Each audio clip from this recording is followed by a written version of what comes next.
All right. James Root, thank you Hello. so much for joining, dude. I am so excited to talk to you. I don't Oh, know why. man. Just a just a just a dumb guitar Well, player from Iowa. yep, yep. You're just a Mopar fanatic that plays guitar on the side, right? Yeah, pretty much. I was lucky enough to make the guitar thing work out so I could feed my Mopar habit. Right, right. Which Yeah, is I kind of, ironic. I'm a little bit bummed out because I own, well, I mean, I have three old ones, the good ones, but two of them aren't here right now. I've got a CUDA that's out. Mark Werman from Graveyards had it for a while doing his thing to it. And then I just sent my Roadrunner up to the Treadwear guys. I needed to upgrade some stuff on that. And, had a couple lifters that were frozen and I wanted to I wanted to upgrade the dash. It's kind of a resto mod, but I wanted to put a Dakota Digital, oh, yeah. readout in it so the tack would work and all that. But started out as a 440 car.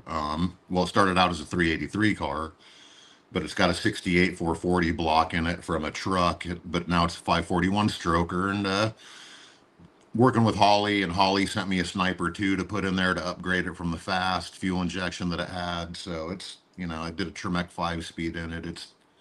It's a fun car, but it's not here right now. So the only Right. one I have here right now is my Super B, and I have a Demon too. I've got a 2018 Demon. So Awesome. do those count? The Demons and TRXs count for like what we're talking about? I mean, and they're Mopars, but Yeah. are they really Mopars? Right, right. Well, I was gonna eventually get to the EV charger question, right? Same thing. Are they Oh actually Mopars? God, I have opinions. Well, I definitely want to get to those, man. So this interview is a little bit different, and I mean, not really an interview, just to have fun, have a discussion, have everybody that joins live throw questions in. But everybody knows Jim Root as the legendary guitar player from Slipknot. Not many people know that Jim is also a rabid Mopar fanatic, also, and you've got a stable of pretty badass cars, man. And I want to spend some time and talk about all that stuff. So, even going back to what you were saying about the Treadwear guys, aren't they the guys that built the Scraptona? Yes. They are. Yeah, and there were actually, so not only do they have my Roadrunner, but I've been talking to them for quite a few months about starting. I've always wanted a 68 Charger or a 68 Coronet, Right. um, or a 70 Super B. Like the Right. front end of the 70 is just wild, and there's no other year Kind like of that. agree here. Yeah. Yes, that's awesome, man. That thing is so cool. But I love Well, the yeah. 68 Chargers because the round tail lights, the solid front end with no split like some of the 69s had. Yeah. And we were going to get wild with that build. We were going to do kind of based on the Scraptona that they did. I don't want to do a wing car, so I didn't want to do like a Superbird style or a Daytona Charger. I just wanted to do like a standard one. But we were going to go crazy. We were going to do like the NASCAR tube chassis with the wide five wheels because Treadwear, they're really extreme, and all their cars are, yeah, their cars are like 8 inches wider than like the standard footprint, like wide body stuff. um I was going to do a Gen 2 Hemi. I wanted to do a 572, Barton style or Keith Black or something, you know what I mean? Just like something really wild. And then I thought about the maintenance and the reliability, and I tour a lot. I'm not home a lot. Like I was telling you before we came on, I'm not a mechanic. I tinker and I maintain things, but I'm not going to rip into the top end of a motor. I'm not going to get in there and do valve adjustments and all that kind of stuff. I'm just Right. not. I'm not that interested in it. Just like building bikes. Like I'd rather I'll change the oil and do that kind of stuff, but other than that, I'm out. I've got other stuff and other hobbies and all that kind of stuff. But so instead of doing the nasty or the NASCAR like tube chassis with the big Hemi and all the things that entails to try to make a build like that come together, we decided to do just a body swap. So I bought a 2021 Red Eye Hellcat, Oh shit. and there's millions of dollars of research and technology that's gone into that car already. and we're Sure. just going to body swap it, and we're going to get wild with the wheels, and I'm going to build the motor a little bit more. And but this will be a car that I can run my phone into Bluetooth. I can have air conditioning. I can take it cross country. And Right. if I'm lazy, I can just take it right to the dealership and have them change the oil in it. You know what I mean? I'm not crawling around on the floor. I don't have a lift like what you Yeah. got there and all that Yep. kind of. I've got a motorcycle lift, but until I get my ranch in Texas, I'm not really equipped to put cars up in the air unless I do it on the floor, which I've done before, and I don't really do it the right way, so it's a little sketchy. Right. Right. Well, dang, when you get your CUDA back and the treadwear charger that you're talking about, are you going to start? Are you going to get a lift to throw them up on or to stack them up on to better store them? Or are you going to build a badass shop in Texas? I thought about it. I mean, I have this house that I bought. I bought it literally basically based off of the addition that I'm in now. It has this room. This is like a theater room that the previous owners used it as. It was kind of like the man of the house that I bought it from. It was like his getaway man cave. There's like a full bathroom in here, and but like right through that door is a giant 4-car garage, and then there's a dividing wall, and there's a 45-foot like RV or riverboat garage that I store all my guitars over there, my Super Bs over there, and I've got 5 or 6 motorcycles over there.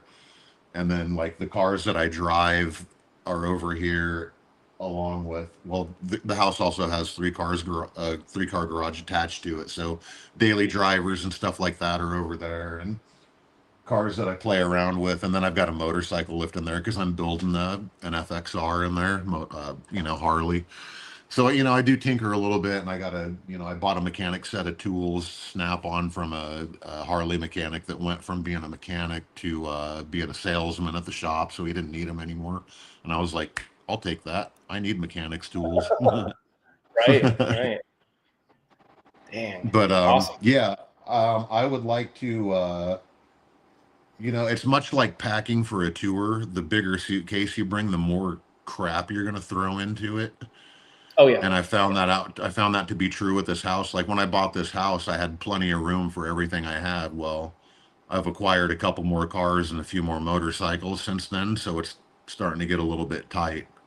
So I think I'll be happy with 100 acres and the ability to Badass. build a gigantic workshop on it.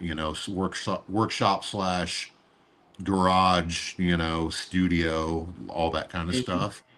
I mean, really, Right. for a house, what do I need? I need a bedroom, a kitchen, and a bathroom. That's really all the rest of it. I mean, I spend 90% of my time out here in the studio, whether it's working on music or playing Call of Duty or Oblivion or whatever, or just standing in the garage looking at everything and tinkering on it. And I think I'm going to change the handlebars on this bike. Why? Because I've got nothing better to do. Right. Right. That's awesome. Sounds like you almost need like one of the barn doors, like the barn dominium setups. That's like I've been go looking from at the living those room too. straight into the garage. I've been looking at those too. The only thing that makes me nervous about those is, you know, I sometimes I sleep out here, and the AC, the handling unit is where the cars are. And if you start a car like my Roadrunner, the air handler just sucks up all the exhaust and blows it through the whole house. You know what I mean? So I would imagine a barn dominium would probably be the same way. Like, Right. you start a car up in the garage that's literally part of the house, and the whole house is going to smell like 100 octane. Right. That's awesome, man. So the love for 68 Coronets, I think that's you and I first started talking when you were looking or considering, I think at the time, either to build the Charger or the 68 Coronet. What draws you to those cars? Is it the So the rear end on 'em, or Charger, it's the rear end of both of them basically. Well, for the Charger, it's the rear end and the front end. The Coronet, it's the rear end. Whenever I see the tail light section on a 68 Coronet, it just reminds me of like Black Sabbath, Master of Reality, and that whole right? sort of like era of it's just an evil looking car. And they just look mean, like the way the front ends kind of taper down around the headlights and all that. But Yep. I decided to go with the Charger because I already have a Super Bee. it's, I've got the 69 Super B, which is an absolute beautiful car. And, Right. it's kind of a grandma car. It's a 383 Magnum, 727 torque flight, 8 3/4 rear end with 355 gears. And it's a cool car. It'll do a brake stand, but it really can't get out of its own way. I'm Right. considering like stroking that motor and building it and, doing a valve body. And like right now it has a very mild like a real small 4 barrel. It's got a very mild cam in it. It has stock HP, like factory headers on it, Hmm. aftermarket exhaust by pipes or whatever, but the car doesn't make any power. Probably makes, whatever it was rated at in 68, like 350 some horsepower or something like Right. that. Right. And You I said that love was it. a It's made striped elite car, wasn't it? it's what? You said it was a striped elite car originally, wasn't It it? was originally a stripe delete car, but you can't have a Super B and not have a stripe on it. So, Oh, and yeah. the guy I bought it from, his brother had a 69 Coronet that was the sky blue color. I can't remember the paint code on that color, but the real Mhm. light blue, not B5, but the lighter blue color. Yeah. So, and this car was A4 silver, which is that's like one of my favorite Mopar colors. Sure. But he wanted it to match his brother's car, so he painted it that color. So when I got it, it was that sky blue color. And it wasn't a great paint job, and it was a survivor other than that paint job, even though that paint job was probably done in the 80s. Right. um, so I took it back to A4 and completely, like, not like frame off restoed it, but everything's new underneath it. The guy I got the car from, Jeff Bopst, he did all the work. And I traded him like a big wheel chopper that I never rode anymore. And I was kind of like, I don't need this bike. I don't want this bike. It's a pain in the ass. And he's like, well, my son-in-law really wants a chopper. And I'm like, I'll tell you what, take this chopper. I'll send you the Super B back and just paint it and do whatever. The motor needed to be dipped too, because all the water, what do they call them, the water jets or whatever, Water jacket. yeah, Yeah. all the water jackets were plugged, because I that car would run hot and it would overheat. And I threw a different thermostat in it. I even went as far as to changing the radiator in it, because I thought maybe that was plugged up, but it still just ran hot. So they dipped the motor and rebuilt the motor with, like, not building it, just rebuilding it. And Sure. now it runs great. I mean, it's, like I said, it sits a lot, so it's not like the fuel injected car where I can just turn the key and wait, hear it load up and then just start it without hitting the gas. Like if I haven't driven it for a few months, I gotta, you gotta jam the throttle and get some gas Sure. going through it. And but it just runs, man. If I've been driving it, it's just such a good, it's like a grocery gutter. It's why I call it the grandma car. And it's, Right. I I try to don't, use my the Ratty Saddy as a grocery getter here. It's a little tricky to get in and out of, and then I haven't put a lock or anything on the trunk yet to even throw shit in the back. So everything's got to be kind of loaded in behind the seats, around the cage, and then of course you yeah. have to romp on it. It sounds too damn good, so romp on it a little bit, and then shit's sliding all over the place. So yeah, we take it to the Storage grocery issues. store. Yeah, Got to yeah. get some cargo nets to throw around that thing. Right, right, right. So, and Yeah, I you're mean, the second owner, I think, right, of the Super B? I am the second owner, yeah, because, well, technically third, but Jeff, the guy I bought the car from, he didn't title it in his name. He just floated the title, and he called me as soon as he got the car because he knew I was looking for something like that. Yeah, I would have much rather had like a 440, or an RT car, but sure. beggars can't be choosers. And Well, it's a beautiful car. this car has documentation too. I mean, I have pictures of the original owners when they bought it. The guy was in the Air Force. I Yeah, have the loan papers from the like $3,200 loan he got to buy the car.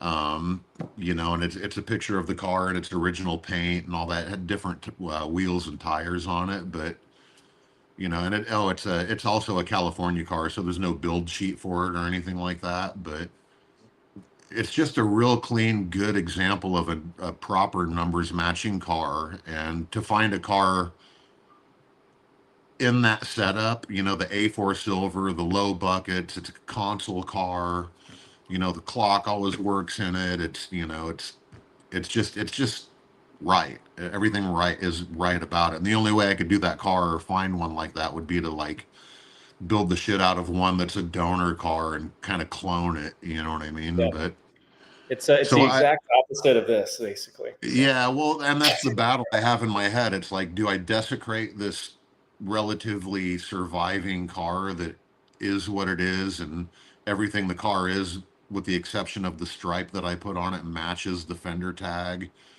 You know, mhm, all the serial numbers match up. Everything's date coded correct. You right. know, so do I build the shit out of this car, or do I just leave it as it is, as a good example of a great driving car, just a reliable, you know, I mean, I would have no problem just getting in that car and driving cross country in it. I think it would handle it just fine, you know. That's awesome. And it's an AC car too, but I didn't hook up the AC, and I don't have a compressor for it. I just kind of bypassed it and all that. Right. I guess Right. the other thing I did that probably isn't, a Mopar purist would probably, you know, gasp at it, but the original engine block, it had the powder blue engine block, Hmm. but I like the way the orange ones, the HP motors look and the Hemis look, because they just pop in that engine bay. So I was like, look, I know it's not that. It is a Magnum motor, but it's an AC car and it's, you know, powder blue. So let's paint it orange. Yeah. Well, and the orange against the silver just looks awesome too. It Really looks pops. awesome. Anything orange in those engine bays looks absolutely amazing. Right. Right. Hell yeah. And then you have the what the FE5 V code CUDA. Yeah, That I was got that already a V-code badass CUDA. car when you sent it up there, wasn't it? What's that? I mean, that car was already crazy clean too before it went up there It to was. market. So I also got that car from Jeff, and I think it had been drag raced because it had a Roadrunner Dana rear end in it. So it's a V code super track pack car. So it's a 4-speed Dana 60 with 410 gears, Hemi suspension. So it's got disc brakes up front, drum in the rear, no power steering, mini pistol grip 4-speed, rally Yep. dash, and it's FE5 red with a white interior, which is pretty cool. Yeah. When I bought the car, it was black. So the guy that was drag racing it painted it black, and they put a really thick coat of black on it. But I think it was kind of a blessing because it's a Minnesota car, and I've got the build sheet for it and all that kind of stuff. So I think it saved it some like rust. You know, I don't think he was driving it in too many Minnesota winters because you know they salt the shit out of the roads, and Oh, yeah. that Yep. usually around the fenders and the quarter panel wheels. You know, usually just like that's where they all get eaten up at, and it didn't have any of that, you know. And you know, Jeff told me when I bought that car that it was a numbers matching car with the exception of the Dana rear end that was in it. So when I sent the car off to Mark, and maybe some people have seen that episode of Graveyard Cars that it was on, he immediately found out that the motor wasn't the motor that was born in the car. And I Mhm. was a little bit heartbroken, and I called up Jeff and kind of was like, dude, what the fuck? You know, like, how come this Right. is, you know what I mean? Yeah. But Yeah. it is a V code car, and Mark is really cool, and he's extremely knowledgeable. And he's like, look, I have a Dana 60 rear end. I bought a Jeep, a 4x4 Jeep, like an older Wagoneer that has the front axle is a that date code that your CUDA is. He's like, I'm Mhm. going to redo that and put that in your CUDA. And I have a date coded engine block. So even though it's not number matching, everything that's going back in the car is at least date coded to match that car. Right. Right. So, and it's a real V code car. So that's, you know, that makes it worth something, you know. I mean, they're Was always originally worth a something pickup to me truck no guy. matter what they are. And it's not like I'm going to take it to Barrett Jackson or Meekum and, you know, try to make a shitload of money on it or anything. It's, Right. Right. although it is probably the best investment of an automobile I've ever made. You know, I mean, I bought it in 2001 for $35,000, and as far as I know, you know, as it sits now, I could probably at least get 70, 80 for it. You know, if Sure. not Oh more. yeah. Yeah. The prices now are just insane, man. It's Absolutely. wild. It's wild. I So mean, don't fucking donor cars are going for 20 grand. yeah. You know, like Well, that's what I was rusty gonna say. It cars. almost makes more sense to body swap now because you're gonna have to replace everything underneath anyways. Yeah. And Well, that's I kind of mean, my hell, thing is that if I'm the cutting it out and putting new shit in it, I might as well put modern stuff in it to make it yeah, more and that's drivable. enjoyable. That's what I did with my Roadrunner. I did Hotchkiss subframe connectors. I did the Tremec. It's got a giant 18-inch, or a giant like aluminum radiator with dual fans, and everything runs off electric. It's got Willwood disc brakes all the way around, power booster for that. And I wanted to Yeah. keep the motor spinning as free as possible, so it doesn't have a big serpentine either. It's literally one belt, and it's a little thin belt that I can just go to AutoZone and get and replace it if I need to, Yep. Yep. pretty bare bones. But that car, one of the things I'm doing with that car that Treadwear is doing is I'm going to put some street slicks on it, because it's got it's got Cooper Cobra radials on it now, and I Mhm. can be in third gear and feather the clutch on that car, and it won't hook up, Jesus, what'd you say it was, like 800, 900 horsepower or something crazy No, like I that? was told that, but I don't think it's that much. I've never had it dynoed. Once Treadwear gets done with it, I'm going to see if they have a dyno guy, and I'm going to have them run the numbers on it, because I'd like to know out of curiosity. Hmm. My Demon's 808 horsepower, and I've driven a few 800 plus horsepower cars since then, and it's hard to compare modern stuff to the older stuff because they feel so different. Sure. But I mean, having driven 800 horsepower cars and then that Roadrunner, maybe five or six, just enough that it won't hook up. It needs, and it's got 15 by 10s on it. I mean, it's got wide ass tires on the rear. Hmm. They're just not sticky, and maybe they're a little dry rotted because they've been on there for a while. But um, I would like to dyno it and see what the actual numbers are. I'd like to take it to a track and actually run some quarter miles in it. But Right. that Tremec's real sticky, and I miss third gear a lot. And it has a rev limiter on it, but a big giant stroker motor like that revving, over 7,000 RPMs. If I miss the shift, freaks me out. You know what I mean? Makes So you grate your teeth a little bit. yeah, it's like, man, and Yeah. I've already spun a rod in that car once and broken a couple of push rods in it. So Oh, damn. happens. Damn. Well, that's what I was going to ask. Do you just go cruising, or do you go to any events, or have you had any of your stuff on tracks or anything like that? I Because I've haven't been had trying to any of get the tracks. Yeah, to the every Mopar once in a event. while, I go to a car show if there's one happening while I'm home. But like I said, I tour so much. All that stuff happens when we're on tour. Like I'm getting ready to leave the 1st of June. We're going to be in Europe for a month, and we tour in the summer months when all these events start happening. Alex over at Holly invited me to LS Fest, which I was like, yeah, well, it's Chevy LS, whatever. Like, teach me how to drift and I'll come. You know what I mean? So, but Right. it got rained out and I had driven to Vegas, so I needed to get home. So I missed that. I want to try to make more events. We're going to have a little more time off after this summer tour. So I'm going to try to make as many events as possible. I'd like to get to like Carlisle or the Yeah. Mo Party or some of these shows that happen. But Yep. my thing is I want to drive there. I don't just want to like fly in and look at others people's cars. I want to Yep. have one of my cars there. Hmm. I was gonna say, if it can't work out with one of your cars, I'll make sure my wristband goes on real smooth to or real loose to get it off and slide it over to Yeah. you, so you I'm can take one of I'm my cars. trying to dive deeper into that world because it's fun and you meet a lot of great people and you see a lot of really cool cars and what people do with their cars. It's always awesome because there's no rule book. You can do whatever you want with these cars, Yeah. and that's part of the cool thing about them, especially now that you know I think people are like lightening up on that purist kind of mentality, and it's like, well, it's your car. Put the cam in it if you want. Change the heads if you want. Put those Right. 440 source aluminum heads on it. Put the TTI Yeah. exhaust on it. Do all that stuff. Save your old shit. You can always put it back on. Yep. Well, that, and I So think they're getting harder to find and more expensive, and they're out of reach for a lot of people. So you're kind of having to buy a shit box, right, to start with. That's not a number and car. You build it from the I ground up. You know? and that's right on what the donor 68 Charger that I bought for the treadwear build that we're doing with Holly and all that. What did I think I paid 15 grand for that car, and it's literally a roller. There's no motor, no transmission.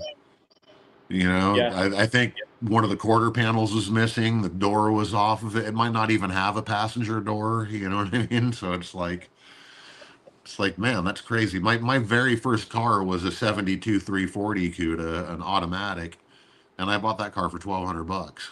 You know what I mean?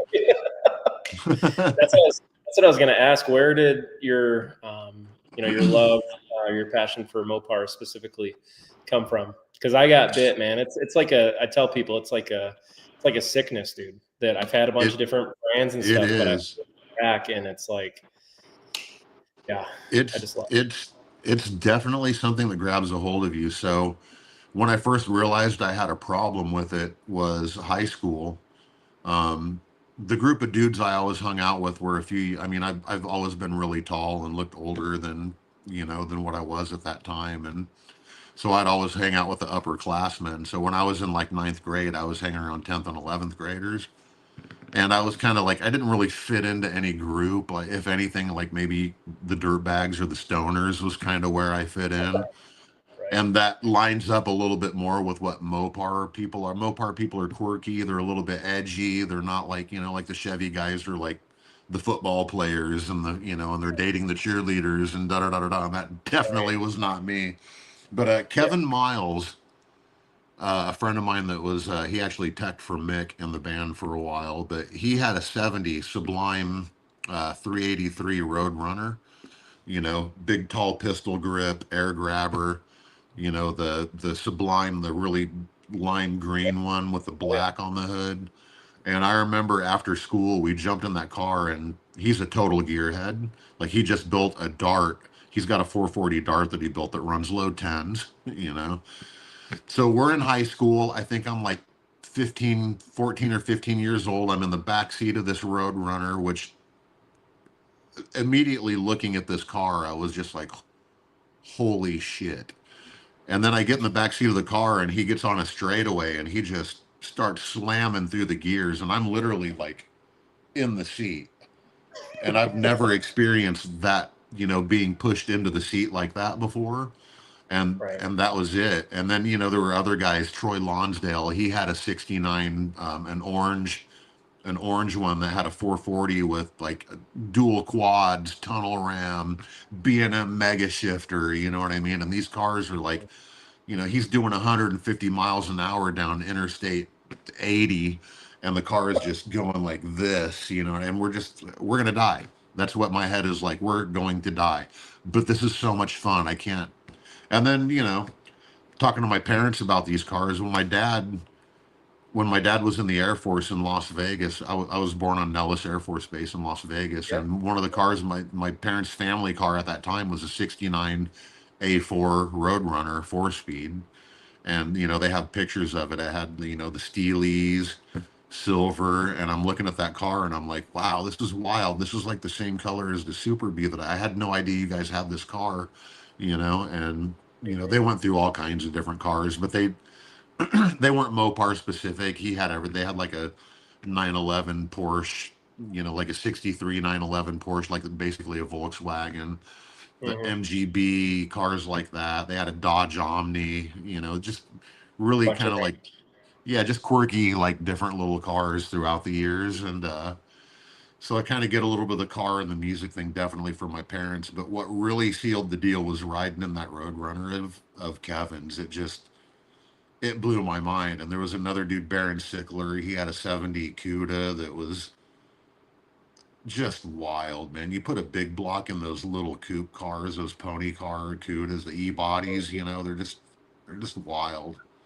yeah. And there's nothing like them. They're everything from their marketing to the colors to the everything those cars did was so outside of the box and special. It's like I don't know if anybody's into like guns and shooting now, but you have companies like Q LLC that they just have this really wild marketing, type of like approach. And it's just so cool, like just the way they name things, the way they present things, and it's just extra. It's Yeah. special, and they didn't make as many of them as they did Chevys. Like Right. all the mean guys that played football, they all had SS Chevelles, and Camaros and all that. Ooh, the 396, yeah, or it's got a 350, and we always used to make fun of 350 small one. You Right. know what I mean? It's like No, you're right. cool. I've tried to explain it to people. It's hard to put, your finger on it, but they're just special cars. What I really don't like, or what drives me crazy, is when I go to a car show and there's like Camaro row, Corvette row, and everybody, all the cars look the same, just in different colors, same option, same everything. Yeah, And same then like with shorts, same white New Balances, same flowery mine, button-up of course, shirt. yeah, straight off the lawnmower to The the kind of car guys show. that wear visors like flipped Yeah. upside down. Yeah, yeah. But then you get to a plum crazy Roadrunner, and everybody's like, "Oh shit, look at this Yeah, thing!" it's And like, then what is if you see that? You something know? with a Hemi car or something that really blows your mind, you're like, "Oh my god, do you see this car?" I Like, need a Hemi. I need a proper Hemi. That's one Mopar I've never owned, and for some reason they always escape me. Like I kind of wanted to do that with a '68 Charger build that before the treadwear thing came. I was like, I gotta have a Hemi. I've never yep, had a car with a Hemi. I want the elephant motor. Um, I just yep, one, I haven't found one. Two, they're ungodly expensive. If yeah. it's like anything that's like numbers matching Oh or yeah, Survivor or any of that stuff. But yeah. I've had eventually, a one of these days, that's definitely next on my list after the treadwear build gets done, and I find out if I have room for anything. I might have to sell my Cuda, and I might have to sell the Super B just to make room for these cars that I'm getting. And I don't want to let them sit. I don't like letting any of my cars sit outside, even if they're my daily drivers. I don't, and I live in Florida and I'm pretty close to a river, and the salt air here is just like, it's like I need to get to the desert with all these cars. I got to get yep, back to the either Vegas or Hill Country in Texas or yep. something, and bring most of these cars there, and just leave like my crappy BMW M8 competition here to drive daily. I don't care if it gets eaten up by the river and the salt air. But my Right. Super B, if I see surface rust, like, on the drums or on the undercarriage and stuff like that, I get hard. I literally, like, my heart skips, and I'm like, it's like, if Yeah. nothing else, I'll at least rinse them off once a week just to get, the sea layer film off of these cars, even if I haven't driven them. Yep. Yeah, that's my thing. It's a space thing, and I really don't want to get another shop or storage offsite or anything like that. It's hard trying to balance time, family time to work time and all that stuff, and it's hard to find a home for everything, for sure. Yeah, see, I did. I purposely extended my adolescence indefinitely and put off the whole marrying and having kids thing just so I could. I mean, Have fun. come on, what am I doing? I'm a 53-year-old man and I play Call of Duty all day long if I don't have any like work to do, and you know what I mean. So I have room. I just oh, I want this. I'm going to buy it.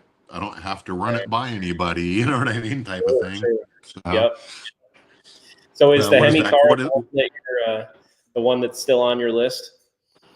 a Hemi car? And I'm not really sure what kind of Hemi car. Like maybe something.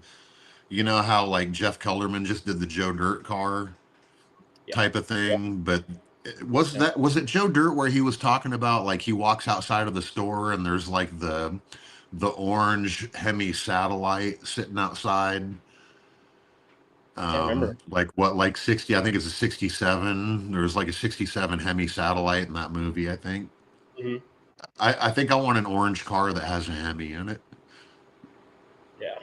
next, and I don't know if that's going to be like a Coronet RT, Hmm.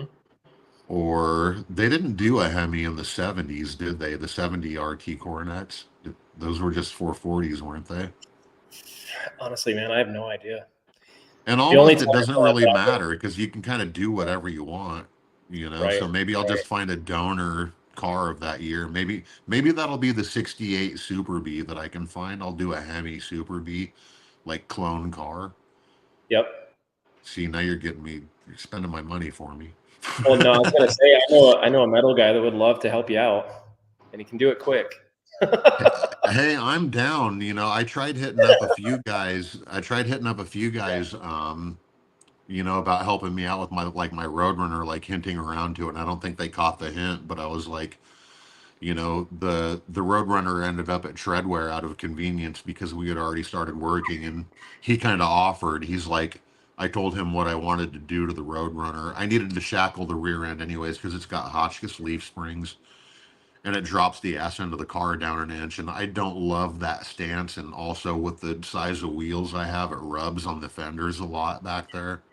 Yeah. So we're shackling the rear end, bringing it up, and all. But he threw the offer out there to do all this stuff for me, and I was like, man, I'd like to like. There's a guy I talked to on Instagram, Robbie Ignited. His dad restores and builds cars out of like the Arizona, like Phoenix area, I think. And I talked to him years ago about doing some stuff. Yeah, Red Dirt. I think it's Red Dirt that I tried to like kind of hint like, hey, you want to? I'll ship you my Roadrunner if you want to like do this stuff that we're doing, because I'd prefer to have specific Mopar people do the work Yep. to these cars because they know them in and out, and Mopars do things differently than like GM or Ford. Like Yep. the whole electrical system is kind of like backwards, and the way it runs is different, and these are things that you have to kind of be in tune with that knowledge to make right, and then plus they know, well, that car didn't come with this, but we can do this, and it's very similar to it, and it's modern, and da da da da da. So Yep. yeah, I'm 100% down. Like anybody that like wants to take on a project, and once I get done with this treadwear thing, and the treadwear thing's going to be, it's going to be a really extreme car, it's going to, So the Charger they're doing right now is not your car, right? You're doing the full what, body, because I know they've got like maybe it's a Daytona they're doing right now. They're doing a super crazy wide body Daytona right now that they keep sharing photos of. It just looks yeah, unbelievable. they're doing the scrap Tona if it's not already done, and they're doing another. I think they're doing two Daytonas right now, which is weird Okay. because normally they do like Trans Ams, and they have that Mach 2 Yeah. Mustang or that Mach 1, that wild white one. you know Yep. they're they're Hot Wheels. They build Hot Wheels cars, which is kind of what I wanted. I wanted something really ridiculous. I wanted to do Hillborn injectors sticking out of the hood with side pipes that come out like right behind the front wheels and bend up, and just a wild paint job with like the stripes on it. And we toned it down from that, but it's Yep. kind of the vibe of what they do. And I think in a lot of ways that's why we landed on just doing a body swap on a red eye Hellcat, because Right. Right. they know that they do that. That's kind of their thing, and I don't really have too much of a problem with Gen 3 Hemis. My Demon's awesome. That car runs. Yep. It's not gonna win too many races unless I heat the tires up and put drag slips on it. It's gonna kind of sit there and do this, Right. but it's a hell of a lot of fun to drive. It makes you, it's real kinetic. You can feel the road, and you gotta read it. You gotta counter steer because it'll start doing this. Right. Right.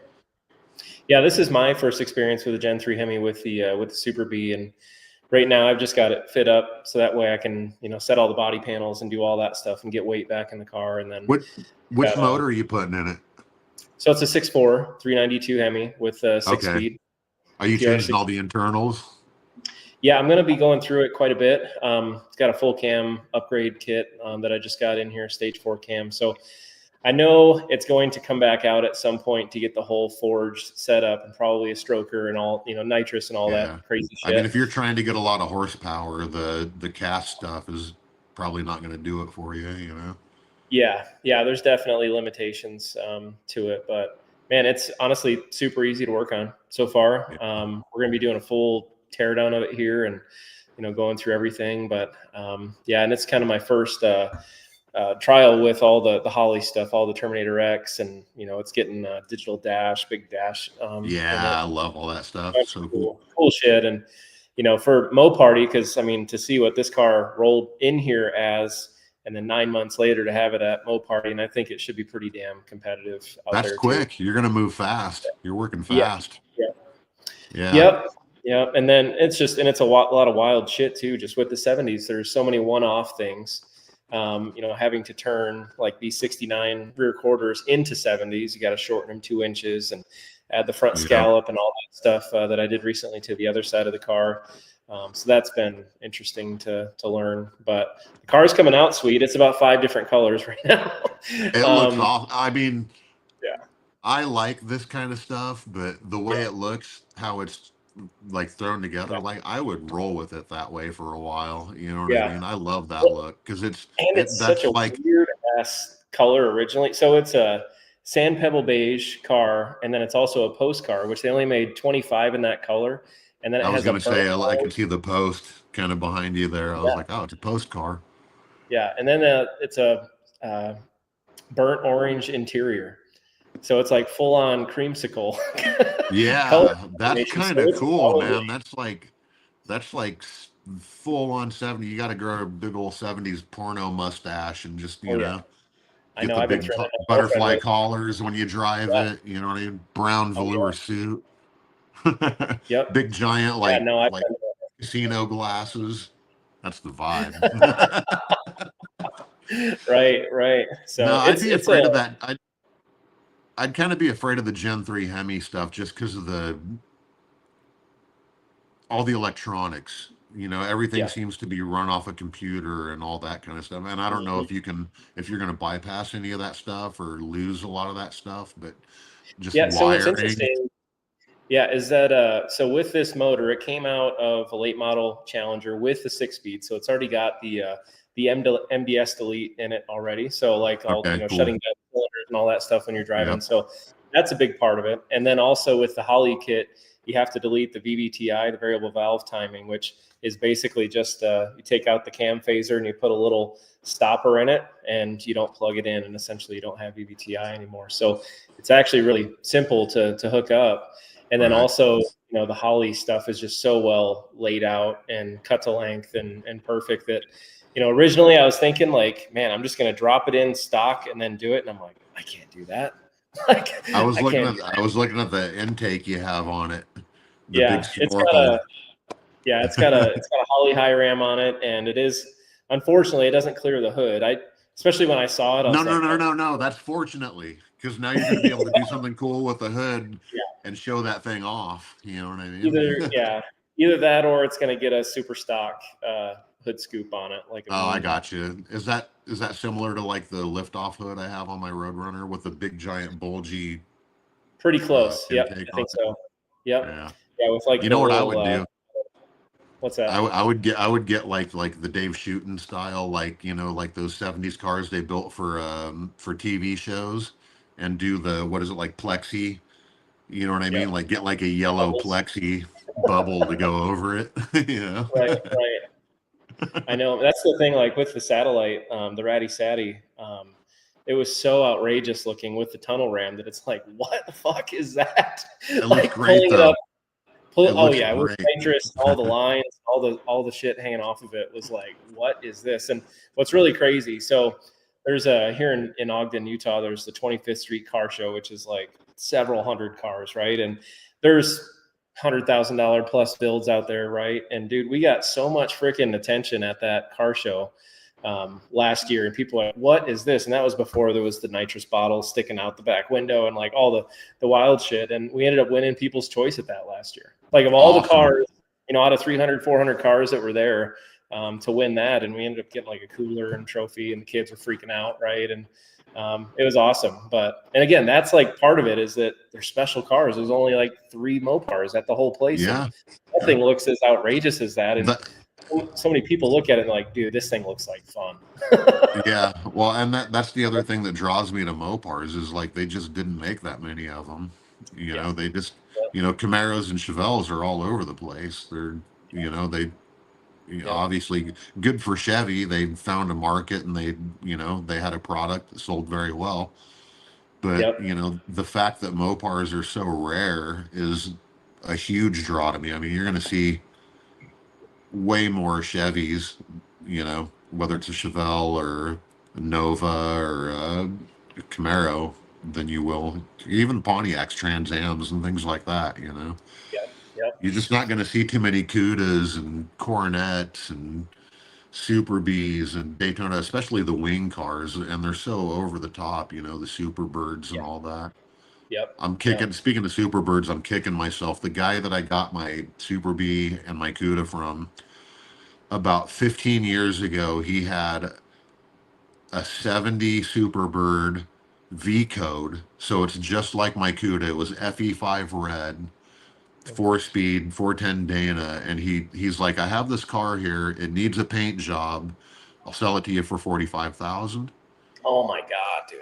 I should have bought it. I should have bought Yeah. it. But I was like, I really don't want something I'm going to have to repaint. And I wouldn't have repainted it. I would have left it Survivor as it was. But the money those cars are going for now, like if anything, just to like fund buying a Hemi car, I should have. Hindsight, always 2020.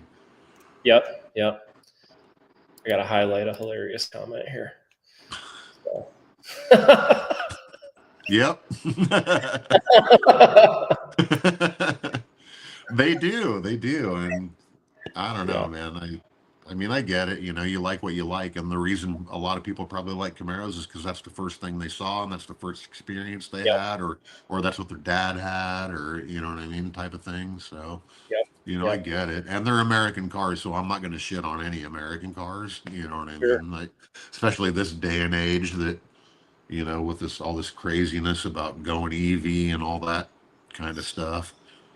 And I don't know if you saw the video, but so Dodge brought out a whole bunch of influencers, like EV influencers, to an event before the big launch and all that, right? And people had seen the photos of the Chargers and whatnot, and they brought out these guys that are Plaid owners and people that fix them and whatnot, and to watch them, I think it completely backfired because they completely shit all over the brand new cars and like the performance, the price point, like the Yeah, technology is just so far behind that they were like, it's 200, 300 horsepower, whatever it is, less than a Plaid, and it's more money.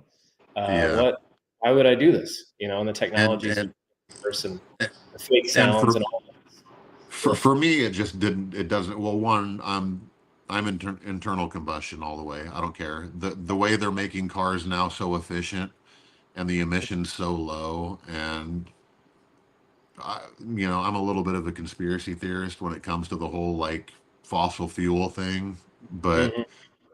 I don't like these agendas that are being pushed, and they're just not efficient. I mean, I added it up because I was like, okay, let's say we get to a time where you have to have a special license or buy a special ticket to buy to drive an internal combustion car like cross country or whatever. So I have to get an EV truck. For me to get an EV truck, haul the stuff that I need to haul to go to California to work on a record, instead of me taking 3 days to get there, it's going to take me 6 days at Right. Right. least to get there.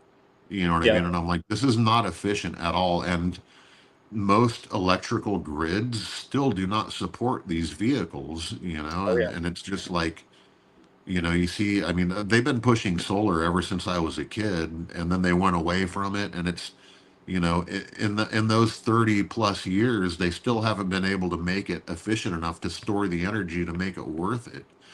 Yep. I understand if you live in an urban environment and your whole circle and the only place you take your car is like within a 10, maybe 15, 20-mile radius, then an EV might make sense, but if you have any kind of like hauling to do, motorcycles to like haul around, or if you go at least even to the next state, it's just like, I don't want to have to pull over. And I know they have like rapid charging systems, but you're still going to have to like go in and order food and try to find something to do for 3 or 4 hours before you can at least get to the next one. And Yep. it just doesn't make any sense to me. Like logically, and they're just Yeah. not cool, man. Nobody wants to listen to a like Jetson.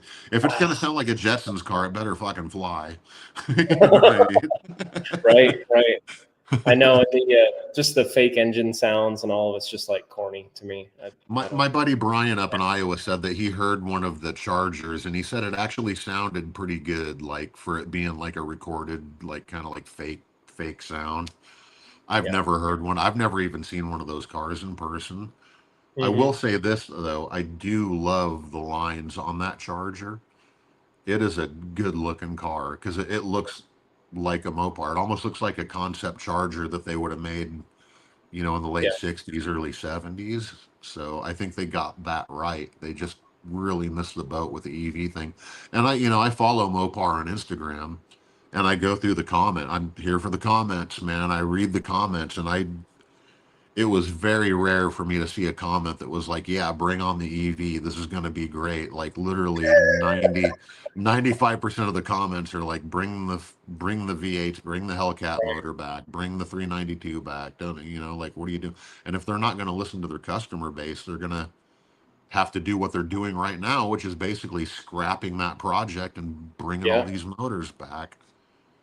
Yeah, I saw that I think it's the RT maybe is canceled for next year, and then Yeah. briefly saw an article about Hellcat stuff coming back. So So they're bringing that stuff back, and I think they're going to bring that car back, but I think they're going to put that RHO, the inline six. Well, I think the RHO is the truck, but that inline six motor, which is cool, it's still internal combustion, and it's still probably going to put out 500-600 horsepower. But if you really want to, yeah, yeah, okay, so it will have a Hemi. Will it have the Hellcat Hemi though? Well, that's what I want to know because right, if you were to right, put like the same motor that's in my Demon in that Charger, take my money. I wouldn't even hesitate. I would buy one immediately. That's how much I yeah, like those cars. Well, yeah. It's the a way shame they they didn't look, the aesthetic of the go with car. the two-door option, right? Because you're right. I do think the lines on those and even the tail lights, like everything looks more like a Charger. I Yeah, think of they like did it right. It looks it's a more lot. like a Charger than the Chargers that are out now. I think what I mean. Especially the four. Well, are they all four doors? Yeah, they're all four-door Yeah, Chargers. But yeah, and they're cool for what they are. The wide bodies, I think, look really good. But yeah. this looks more like a Charger than the Charger that's out now. Right, right. Damn. So you're a busy Damn. man, dude. Like well, man, it's just I don't know. I feel like I was born in the wrong era almost. I'm so attracted to the older stuff. None of the new stuff gets me super Yeah, excited, dude. and Well, even and it's seeing the built. newer It's all stuff. built better. The all the older stuff's built to last, and it's built to even if it doesn't last. If you have problems with it, it's a lot easier to maintain. Sure. You don't have to plug it into a computer to adjust anything, or you don't have to take it to a dealership that has the right computer to plug it into, or things are well. I say things are easier to get to, but try changing spark plugs on, a 440 motor tucked into a little tiny engine compartment. That's not a lot of fun. So Right. You climbing mentioned underneath a car or dropping headers so you can get to the spark plugs, not right, right. I no tell you what, bueno. the TTI headers that I put on the Sadie with the new 500 stroker are phenomenal for spark plug clearance. And I don't know how they did it Yeah, because I think they're probably, I mean, quarter-inch to a half-inch thicker tube diameter than what I yeah, had on there, yeah. and I can fully access all that stuff. And So that's what I'm running on my Roadrunner, but I haven't noticed it. But it's an older set. I mean, I bought that TI headers, and it's the 3-inch um, H pass yep, exhaust. But I'm running their headers on that car, and I can't even remember the last time I changed spark plugs, but it had to have been easier, even with that gen. I don't know if they're different from the ones that you have, or if they're the same kind of right. configuration and bend and diameter. OD, anyways. Hmm. Yeah, I know. Yeah, they were very expensive, and to have them ceramic coated and everything, it took longer to get them, but man, so worth the wait. Yeah. I had to beat the living shit out of the Headmans that I had in there to fit like the power rack and pinion and like all the coilover stuff, and just trying to make everything kind of work and damn near Right. like flatten out, one of the tubes to get it to clear the steering. And with these, I was kind of nervous because they said, "Hey, if you dent them, you void the warranty on on Oh ceramic." man, of course. Course. And I'm like, dude, okay, let's see how they fit, and they fit like a freaking dream, man. They're super Is tight. that what's in the Ratty Saddy? Yeah. Yep. So did you ace the K member and go with like a coilover front up? Like Full what QA1. system? Which one Full is it? QA1. QA1. Oh, okay, QA1, right on. Yeah, I follow them on Instagram. They make a lot of really cool stuff. I my Roadrunner has Riley. It's got a Riley front end in it. Hmm. So, it's coilovers and all that stuff. But the QA1 stuff looks cooler to me, and it looks like it might be a little more adjustable, maybe a little more functional. But I know a lot of dudes that do autocross. I don't know them Yep. personally. I see a lot of dudes that run the Riley, for that kind of stuff, like on dusters and stuff like that. So it's really crazy. I believe QA1 just acquired Speed Tech, and they have so I would say there's definitely levels to it. As I'm Right. learning, the new Speed Tech kit is, I mean, I think they have two options: full, rolling, full suspension, Hmm. and then they have, basically a kit that you'd cut out almost your frame rails, right? Your front frame rails, and it's pretty involved. It's a pretty big commitment to do it, but man, it looks really nice. There's one of the guys that's autocrossing at Mopar is installing that setup right now, Dave Kruk, with the Hmm. yellow Super B. You've probably seen it around. I've seen that. I've seen that. I think I saw a video of him drifting around Tail of the Dragon in that car. Okay. Yeah. Oh, Kylie Mackey also with that crazy satellite. That's the Is drift car. that's what I saw? Yeah, yeah. Yeah. I have seen that yellow Super Bee though. He's got like he drives that thing cross country Yeah. and all that Yep. too. Beautiful car. Yep. So between, I know you said you're about to head to Europe. Do you think you'll be able to swing Moparty? Or are you guys When planning that was far that? out I right think now? I was just asking somebody about. Oh no, there was a show in Orlando. I live in Florida. There was a show in Orlando that I just missed. When is Mo Party? September 12th through the 14th. I should be home. I should be home for that. Where is it? It's in Bowling Green, Kentucky. That's even close. Oh, I think I talked to somebody about. I think I might be able to make that. Okay. Even if I have to like rent a trailer and throw one of my cars up and pull it with the TRX, like I would drive. No, I would drive the Roadrunner, man. It's got a 5-speed Tremec in there. I can run 80 miles an Right. hour on the Right. highway. It's got 373 gears in it. It should make it. Yep. It's got a giant radiator. It's not going to overheat. So, I can't Yeah. really get caught in rain with it because it's going to have, drag radials on it. Yeah. Or it's street slicks basically. Yep. Um, and the Like I windshield said, wipers might as well not even have it, but that's what they make Rain-X for, right? right. Right. Like I said, I can slip you a wristband and let you beat on one of mine. Happy to do so. I'm So down. What is that like a weekend event? You buy tickets for it and then you hang out? Like, yeah, do people camp there? Is it kind of like Carlisle or? this is my first year going. I know it's absolutely massive. And there's a whole bunch of, I mean, it's a huge car show, huge swap meet, huge event with drag racing and autocross and all that stuff. And I entered, the satellite and then also the Super B in like the Grand Champion class, I think it is, which is like a mix of drag race and autocross and all of it. So it's kind of looking at the cars that can do it all, and hope Nice. to have running cars by the end of the weekend. But I won't Ah, be you'll home. do it. You'll do it if you go. Yeah, I'm You'll do it driving. when you Yeah, get. towing them across the country from Utah all the way out there, man. I'm excited, Yeah, but that's a hike. we'll probably crash at a hotel or something nearby. So Yeah, I'll start doing some research on that and figuring out like what's around the area. I've got a friend that lives up in Kentucky too, so and he's got a little bit of land. Maybe it's close enough I can crash at his place and cool. make that vibe work. Swap meet. Every time somebody says swap meet, I picture Quagmire going giggity after that. I don't know why. Dude, what's so funny? My kids, I swear, they like the racing, and even taking them to Tucson for duct tape drags. A couple of years ago, they actually got to ride in the cars with us as long as the cars were like slower than 13 seconds or something, and they were hooked, dude. They had helmets and they just disappeared into the staging lanes, and they were Right. riding with people, some people I didn't even know, all night long, and they That's were in cool. love with it, man. And but they've found a love for the swap meet. And even at so Muscle Cars at the Strip in Vegas, right? Big swap meet event. Mhm. And Yep. what the kids do, is they they just walk up with a bottle of wheel cleaner and a rag, and they just start cleaning people's wheels. And basically, they charge $1 a wheel, and they shake people down for money to spend at the swap meet. And, and they were 9 and 10 years old. And so in Vegas, all of a sudden I see my son walking around with a fat fucking wad of cash. And I'm like, where did you get that, dude? And he's like, oh, I cleaned wheels for it. I was like, are you serious? And so they were going to the swap meet to go spend the money. And so they walk up, and there's a guy that has a bunch of, old, knickknacks and, car parts and stuff. And they found this like 1970s Hot Wheels tricycle, like with ape hangers and all that on it.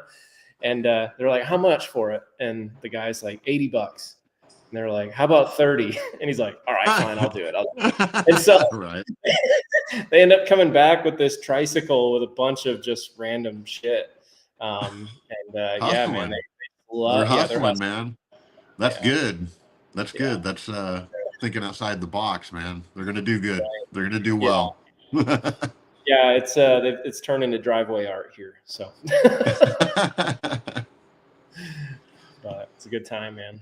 But well, dude, I know you're a busy guy, man, and I really appreciate your time, and thank you for just chatting. And I know everybody, wants to dig into the Slipknot side and the guitar playing side, but again, I know you have such a huge appreciation and passion for Mopars and muscle cars and all that stuff, and it's cool to see that side of you too. I love them. I absolutely love them. I wish I had more time to spend with them, when we're off tour and stuff like that. So cool. One awesome, of these man. Days. Yeah. Well, stick around for a second, and no, thanks everybody for watching and for dropping the questions in. And again, dude, appreciate your time. No worries. Is there questions? Right. Are we going to do some questions? I've kind of fed them into a lot of the discussion so far. If you want to dig into some stuff, we can. Whatever you want to do, man. I got what time is it? It's like I'm turning around like there's a clock behind me. Dude, I ain't gonna say no. Let's jump into it. I mean, it's 9 o'clock. If you want to go for a little while longer, I don't. Yeah, let's do it. Really have much going on. Everybody, so let me check my messages real quick and make sure I'm not missing. Cool. I had to talk to my manager. That's part of the reason I was a little bit late, because I had some Slipknot biz going on. No worries. So anybody that's on the live, throw your questions down in the comment box, and we'll get to them. But from the post on Instagram, there's a bunch of gear questions and things like that. But first and foremost, the last time we saw you here in Utah, I think back in 23, I think it would have been. You guys planning a bunch more stateside shows, late 25, 26? No, nothing man. Yet? We have been doing a lot of touring, and we've kind of had to do it because of our drummer swap situation. And once we got Eloy in the band, it's like we needed to get out there and get in front of people and show people why Eloy is part of Slipknot, and that was extremely important to us.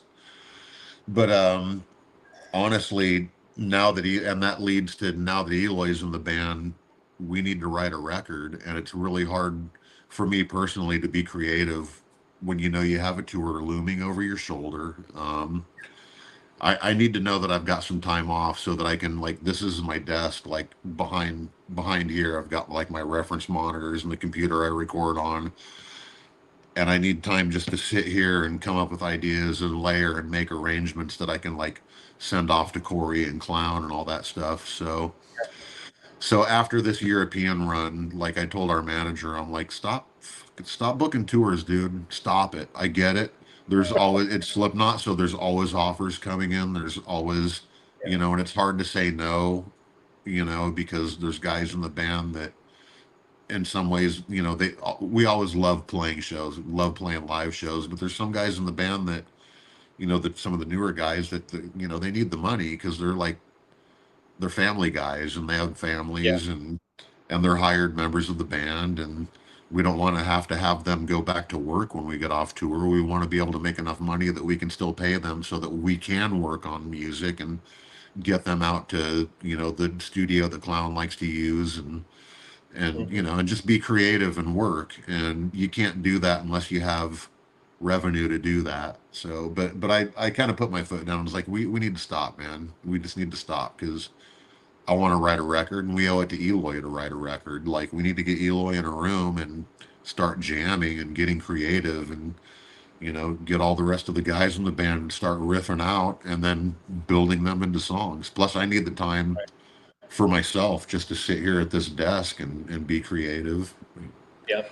And it's coming back. I know I saw a little bit of a viral post about me, like, press always takes your shit out of context, and it was like, don't Yeah, I expect a saw that. record anytime soon, type of Right. thing. And that was done a few months ago on a last tour when I was very tour weary. Well, that's not the case anymore. I've got like 6 new arrangements that I think are worthy of giving to the rest of the guys. I won't give the guys stuff that I don't think is worthy of being on a Slipknot record, and Yeah. there's enough room there that everybody can put their input on, and we can take it to that level. And right now, I'm looking at 6, and I have 4 more that I'm working on, and I'd like to have 20 or 25 before we actually like start doing pre-production and rewriting and rearranging and Corey putting lyrics on everything. And so no tours coming up. It's probably going to be a while before we do another US run or a European run. Last thing we did was, see, we did South America and Mexico, and then we did Australia and New Zealand. Wow. And that kind of kicked my ass a little bit. It took me almost about a month to recover from that. My sleep, just the jet lag, and Yeah. you cross the Yeah. international date line, so you get home before you left, and it's 30 hours of being in the air and traveling, and it's like zombified. So, Sure. Sure. I but did have a I mean, random question for you. What was your first concert and who took you to it?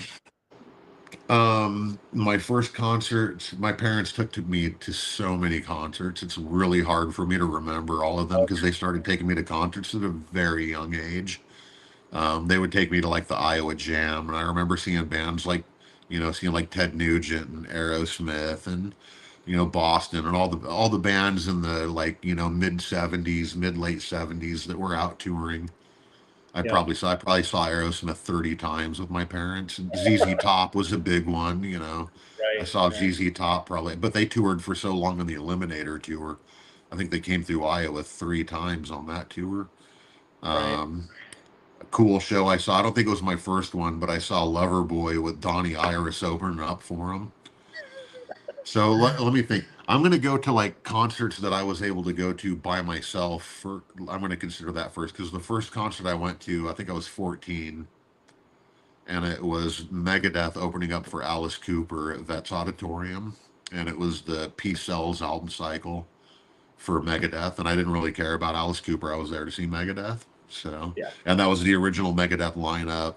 Gar Samuelson, Chris Poland, Hmm. um, and the Daves. And it was just, I was in awe. I was like, holy shit, there he is. That's like I was kind of infatuated with Dave Mustaine's guitar playing and the way he wrote music and Chris Poland's guitar playing. And, for a 14-year-old kid to like be seeing that right in front of them. And so it was a different time. There was no internet. It's not like you had access to see Sure. what your favorite artist was eating for breakfast, or you Yep. know what I mean? Like just how much access people have. You didn't have that. You had a magazine and maybe the Hard 30 on MTV to watch a video, but other than that, that was it. So these people were Yeah. so much larger than life. It's like seeing them in person. It's like, wow, they're really real. Holy shit, that's them. I think around that same time I saw Rat and Bon Jovi, and it was before Bon Jovi blew up, and they were actually opening for Rat, and it was Rat on the Invasion of Your Privacy tour. Probably Yeah. dating myself a little bit by throwing that out there, but for my parents it was classic rock, and that's still a huge part of my life. I still love that style of music, whether it's Bob Seger, Pink Yeah. Floyd, Led Zeppelin, the Beatles, all that kind of stuff. But Yeah. I love all music.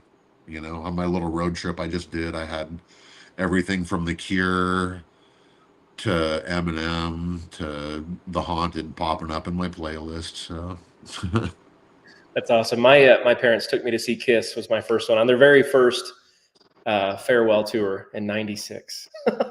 wild. And I know, right? Like when the whole Tupac and like coming on stage and all that, right? And like just infatuated with them, dressed as them for Halloween, all that kind of shit. And And, they took me to see him, and I think we were like 10 rows from the stage. And it, just made such a lasting impression on me that, kind of turned me into, hard rock, and then eventually on to metal. And so my boys that you said hi to earlier, they, back during COVID times, they saw when Unsainted came out, right? Right on. Classic, COVID video, right? And like debut of the new masks and all that. And I remember kind of driving around in, quarantine, right? Couldn't really do shit. And we saw that video come out, and they were like 5 or 6 or something like that. And they just like were locked into the screen watching, that video and seeing the masks and all that stuff. And they became huge Slipknot fans at like 5 or 6 years old, right? Yeah. And then 2 years ago, when you guys came through Utah, had the chance and actually took them to see you guys for their very first concert. And dude, the way that it worked out, like bought tickets kind of last minute, and we get there and we were way off to the side, like, almost sideways with the stage. And I'm like, man, okay, but we were in seats, and you have 2, 7 and 8 year old kids there. And so my buddy got up because it was actually on my birthday. The show was too. And so he ended up going to go get merch, and he's sitting in line, and all of a sudden some guy walks up, and he's like, hey man, who you here with? And he's like, oh, I'm here with my buddy Dave and his 2 boys. It's their first concert. He's like, here, enjoy the show. And so he takes the tickets, and he's like, okay. And he comes back, and he's got a sweatshirt, and he dropped these tickets in my lap. And I was like, what is this? He's like, I'm assuming much better seats. And it said like box 10 or something like that. I was like, oh my, where the fuck did you get these? And so I was like, where is this? And so we started walking down, and then all of a sudden we got to the front. They're like, oh, you're way up front. I was like, no way. And so we get like, I mean, it was directly in front of the sound booth, like dead center, Oh, nice. 80 feet, 100 feet from the stage. And I told the boys, I was like, this is going to be something you're never going to forget. Like how I talk about, the Kiss show, and then, for them to see you guys, like, and to have that experience, it kind of blew their minds. Yeah, it's kind of wild how our fan base has grown. I don't like to say our fans, because like people that listen to our band don't just listen to our band. I mean, they listen to, there's all kinds of shit out there. But I have noticed, people that originally would come see us, like Ozfest '99 and the Iowa tours and things like that, are now bringing their kids to see our shows, and then new generations are finding it and taking ownership of our later catalogs, and and that's something that I think is very important. So when I think about writing arrangements and music, I'm also thinking about this music is for a new generation. It's also for our OG fans and our original fans, but the younger fans need something that they can call their own. Like the original fans, they have the Iowa record, they have Sick, they have Surfacing, they have all those type of songs, Wait and Bleed. That's their ownership, But the newer fans, they need their anthems, they need their, their thing. And so it's just cool to see like the range and how many people it really reaches. And it's wild to kind of see the impact that you have. It's hard for me to see things like this and look at what I do objectively. I still feel like I'm trying to make it, and I'm trying to like write the better record and push the band to another level. And when you're so nose to the grindstone with it, like everything is just a flurry and it just passes you by so fast, it's like sometimes it's hard to realize the impact you have on so many people. Then when I have people tell me like, you got me through this, or I met my wife at your show, or you know what I mean, or not even at your show, in like a like the in the fan club type of thing, chat group or whatever. And when people get married at our shows, it's like it's more than just music. It's more than just like throwing. It's a culture, it really is a culture. And for me, it's just, I'm a Libra. I like to be in the middle of everything, and I like connecting people. And when I can connect people and they can like start a life together, that's pretty rad. It's pretty badass. Yeah. So, over 25 years, right? I mean, is there anything that you look back on? This is a question somebody submitted too. But is there songs that you look back on either when you play them or, you listen to them over again where you're like, holy shit, I wrote that. Or I can't believe I wrote or I was a part of that, right? I mean, like Wait and Bleed, or Yeah, I mean, songs are so anthems, like you said, that yeah, my writing started kind of amping up a little bit more from like volume 3 and All Hope Is Gone on. But I was really, really deep into writing the We Are Not Your Kind record. And, Unsainted, you mentioned that earlier. And when we play that live, either that or All Out Life or Solway Firth, any of the songs that are on that record, when we're playing those songs, it's not just seeing the crowd reaction and hearing the crowd reaction and hearing them singing it back.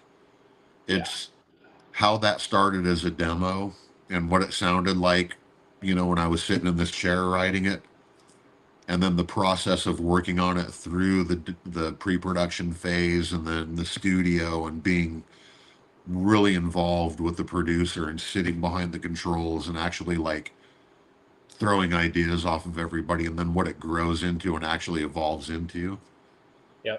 Are you ever finished with it? There's a quote in the movie industry where you don't finish a movie, you just abandon it. And I think that's very similar to when you're writing a record. I mean, you could spend unlimited amounts of money and time in a studio doing things and doing them over and revamping and layering and adding. And at some point, you just got to cut yourself off and be like, all right, this is as far as this is going to go. Right. It's time to just like reel it in, move on to the next thing, and let it go. Either And run with it, so, that kind of thing. Right? Yeah. No, especially the new record, and at a time, again, going back to COVID, man, and when that came out, and that, especially that opening riff and All Out Life, like I think even the post last night that I put out there had that first riff when it hits, and it's just killer, man. It's absolutely killer. And every album, of course, has its own sound and sounds a lot different, and it's just yeah. yeah. So everybody's I hungry to see your new stuff, man, and excited. Yeah, I kind of want to come out like in your face. When Joey was in the band, it was basically drum solos with guitar riffs around them. A lot of our songs, and Eloy is that type of drummer, and he's that passionate, and he's that good. So, I want to make a raw album that kind of like, I don't ever want to repeat myself. We don't, as a band, ever want to repeat ourselves. Yeah. We don't ever want to like look at the past and redo the past. It's there. It's been done. If people love the Iowa record, they have it. They can always go back and listen to it. We play those songs live. But I would like to revisit the raw energy of how those first two records were recorded, and even into the volume 3 record. Yeah. There's just something like really like stripped down and punk rock about it. And I think we've been missing that on our past few records, and I think it's time to kind of get back to that in some ways. Well, when you guys first brought Eloy in, and I was watching the drum cams, I'm like, oh my god, this guy's a fucking savage. Like, He's a monster. He is a dude, monster, and he lives, breathes, and eats drums. He's like, I mean, the right? dude practices in between songs when we're playing live. He's got a Crazy. he's got a practice pad, you know what I mean? And Yeah. while Corey's talking, he literally turns around and he's like doing rudiments and paradiddles on it and all that. Right. It's just wild. And then I Does he have hit that hard in this your is studio? this so Just, yeah, so this he's been here to jam on this yeah. drum set, and all these cymbals have cracks in them from him. You know what I mean? And Yeah. some of the snare, like the snare has a bunch of really big dents in it, and I'm surprised he didn't put his foot through the kick drum, but Good you Lord. know, he's I a know, watching monster. the video, man, he hits so hard, and like, again, going through the comments, it's like, oh, he can't keep that up. I'm like, no, every video looks the same. He Oh is no, that guy. he keeps it up. That dude has the endurance. I mean, the dude, I mean, he's extremely fit. He eats really well. He smokes a little bit. He'll have like a cigarette every day or two, or sometimes one Yeah. or two a day, whatever. But like to the point where Corey didn't even know he smoked. He lit up a cigarette, and Corey was like, "You What the fuck? smoke?" He's like, "I've never seen you smoke a cigarette." And he's like, sometimes." But Right. I mean, the dude goes to the gym at 7 in the morning every day, and he's like, and he Well, practices he's all day winning long. drum competitions. He's 10 years old, or like he's been Yeah, playing forever, he's right? he's very inspirational. I mean, watching his dedication to his art really makes me realize how much I slack and how much my discipline for playing and practicing on guitar sucks. So, he actually, for the first time in my life after watching Eloy, I was like, you know what, I'm going to practice running scales to a metronome.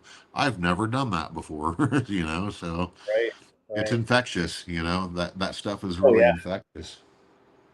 Well, he And definitely. he's really passionate about the history of the band too. And I think he really honors Joey's legacy in a very like, classy kind of way, very, Yep. very genuine, very wholesome way. It is a little different seeing a drummer with no hair, but he makes up for it with his playing. Sure. Yeah. No, the intensity is just so I don't know crazy. why he shaves his head either. He's not bald. He can Oh, grow really? hair. Yeah, Yeah. he has it. It's all there. Maybe he's like trying for Fight Club or something. I don't know. Right. Right. So and there was some questions on your rig setup too. Somebody had asked which amp is your main quad Cortex preset. So I have one right here that Brad sent me. I'm using a capture of a Bogner Helios Eclipse that Reinhold made for me. Um, that's like my main sound through the quad Cortex. I'm partial to the Bogners and the head first amps. I have a head first patch in there too that I use for lead. Mm-hmm. Um, and then the clean tone is also the Bogner Helios. Um, Pedals and processors I use mainly a lot of the pedals are effects that are built into the quad Cortex. But I have a pedal board out in front, and I have Brad has a switching system back in my rack with like an auto cue. Um, what else does he have back there?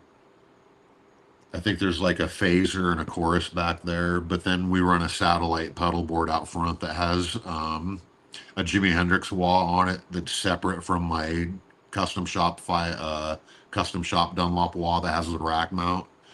And then I have a carbon copy delay on there, and I have um, an overdrive like an MXR, the green overdrive. I can't remember what it's called. And then I'm also running a Jimi Hendrix fuzz on there.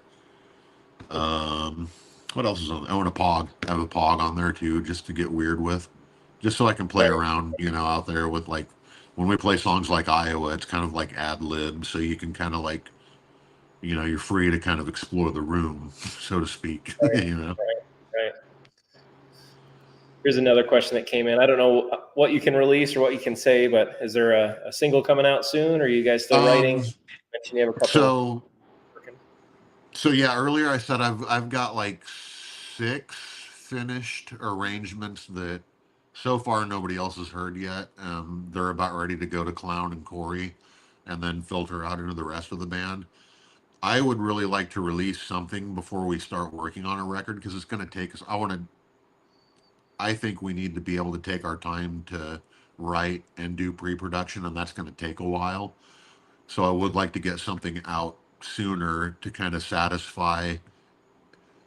I don't know if it would show a direction or not. It depends on what arrangement it is. Um, but I mean, of these 6 that I have done now, I mean, I'm willing to throw those out to the rest of the guys and see if any of them grab their attention. And we could very easily, after we get back from Europe, get out to Clown Studio and then start working on one and put one out. I'd like to do 1, 2, maybe even 3 in the meantime, as Mhm. long as that affords me the time to keep writing and still have 25 separate from those 3, that we could work on before. You always want to have way more material than what you're going to need because, you might be working on something that you think is absolutely amazing, but then once you actually start recording it, it kind of like loses the vibe. And then there's always that one weird song that you don't think is great. And all of a sudden that like turns into the song that's like, whoa, where did this come from? This thing's a banger. You know what I mean? Like Right. Right. Devil and I is one of those songs. I wrote that song and I thought it was really repetitive and I hated it. And it was just going to be kind of like a filler idea. And all of a sudden that's like one that we always throw in live sets, and the record label wanted to make it a single, and I'm just like, really?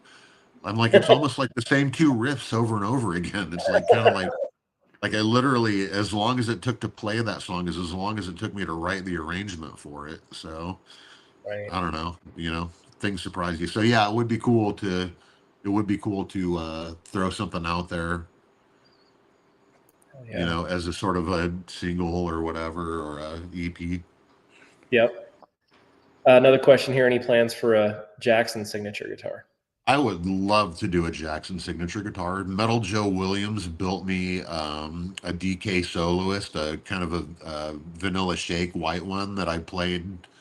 There might be pictures of me out there playing it, but it's got the Fender style headstock on it. And I love that guitar, but I love Charvels, I love Jacksons, and I love my Fenders. And they're all like cousins. They're all like real close cousins. So, but there's, like, check it out. Where's it at? What did I do with it? Oh, I got to show you this real quick. Yeah.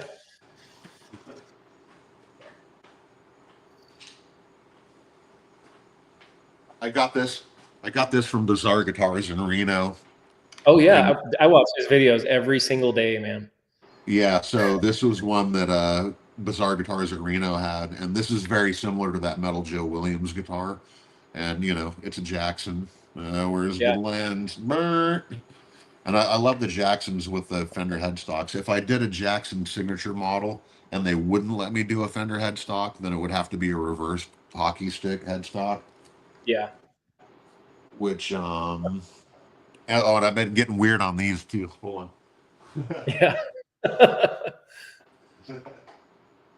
So I know it's kind of like a George Lynch, kind of Dawkins, Oh man. George Lynch kind of Yeah. vibe, but Oh yeah. these Bangle guitars, like this is a Music Zoo exclusive with a maple board. And That is man, bad. this guitar is cool. It came with EMGs in it. It's got hum, but the only thing that could make this guitar cooler is if it had a reverse headstock. I Yeah. love that vibe. But I had to get wild and do like a crazy Bangle. Like that's just such a cool looking guitar. Are you taking either one of those two on tour with you? um, no, not this run. Um, Not this run, just because I don't want to have to ship them or fly with them to get to our gear. Yeah. But I would Yep. love to. I talked to the Jackson people in England showed up. I did a couple of interviews there, and one of the one of the people from there was like, "I'm gonna like petition to get you a Jackson signature model." I'm like, "Please do. I would not say no." But right now we're working on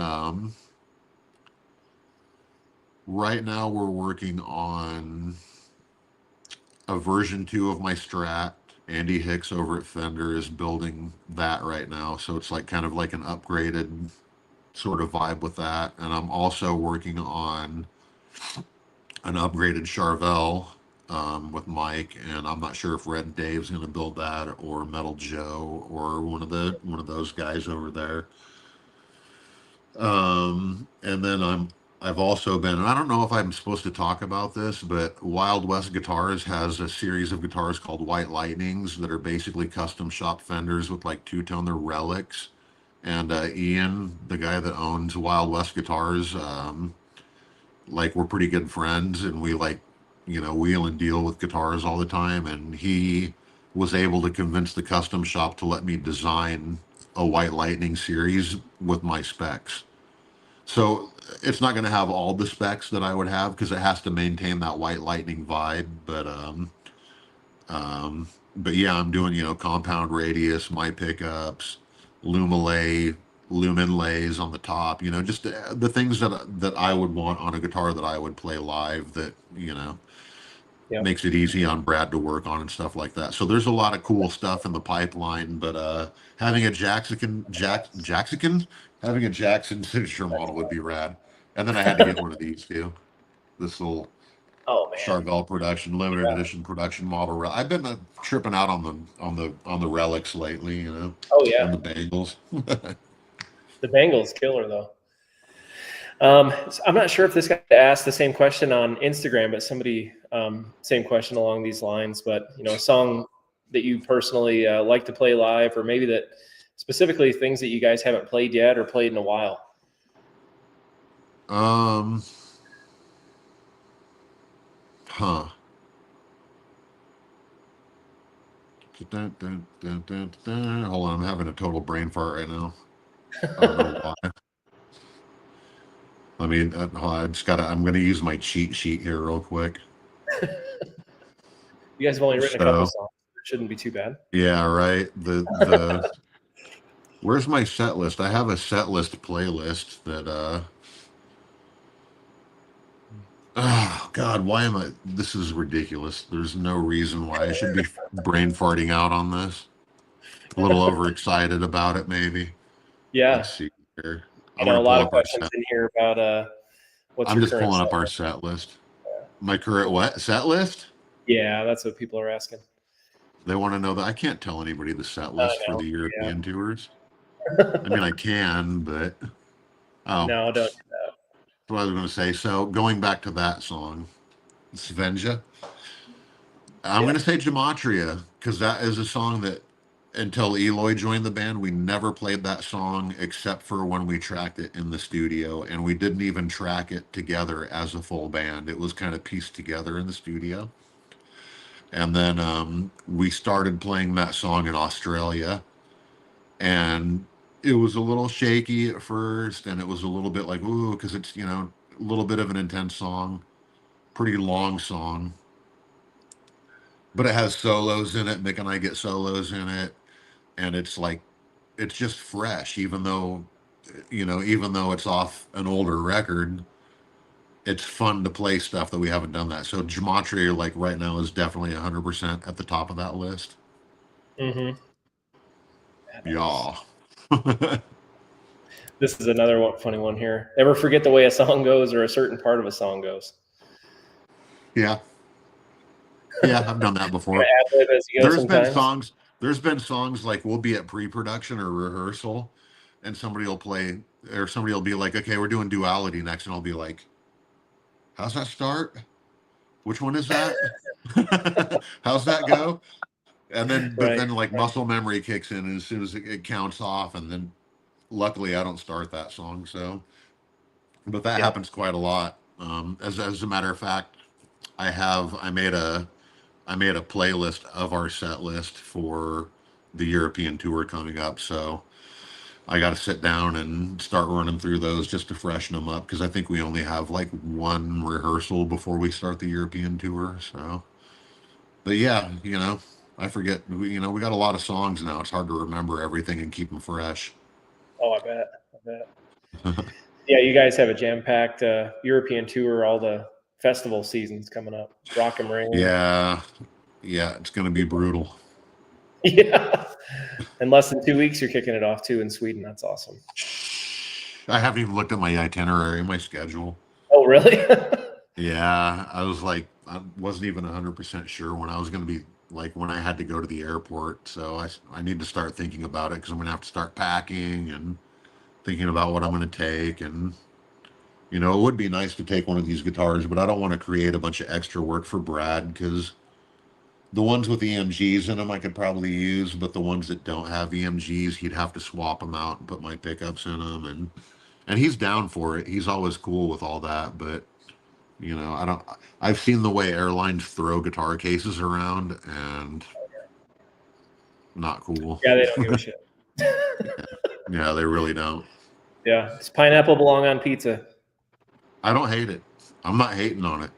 Dude, If I it's don't like either. ham and pineapple, you just have to, pizza's one of those weird things where if you throw a bunch of shit on dough and don't necessarily think of it as pizza, you can put anything on there, you Sure. know. But I Yeah, I haven't went had one. to, I haven't had one forever. But when they first started doing it, I tried it, and I was kind of like, you know what, this kind of works. Just my opinion. right. I went to Italy and they had French fries just sitting on top of pizza. Oh Strange. man, some of the best Very pizza strange. I've ever had in my life in Italy.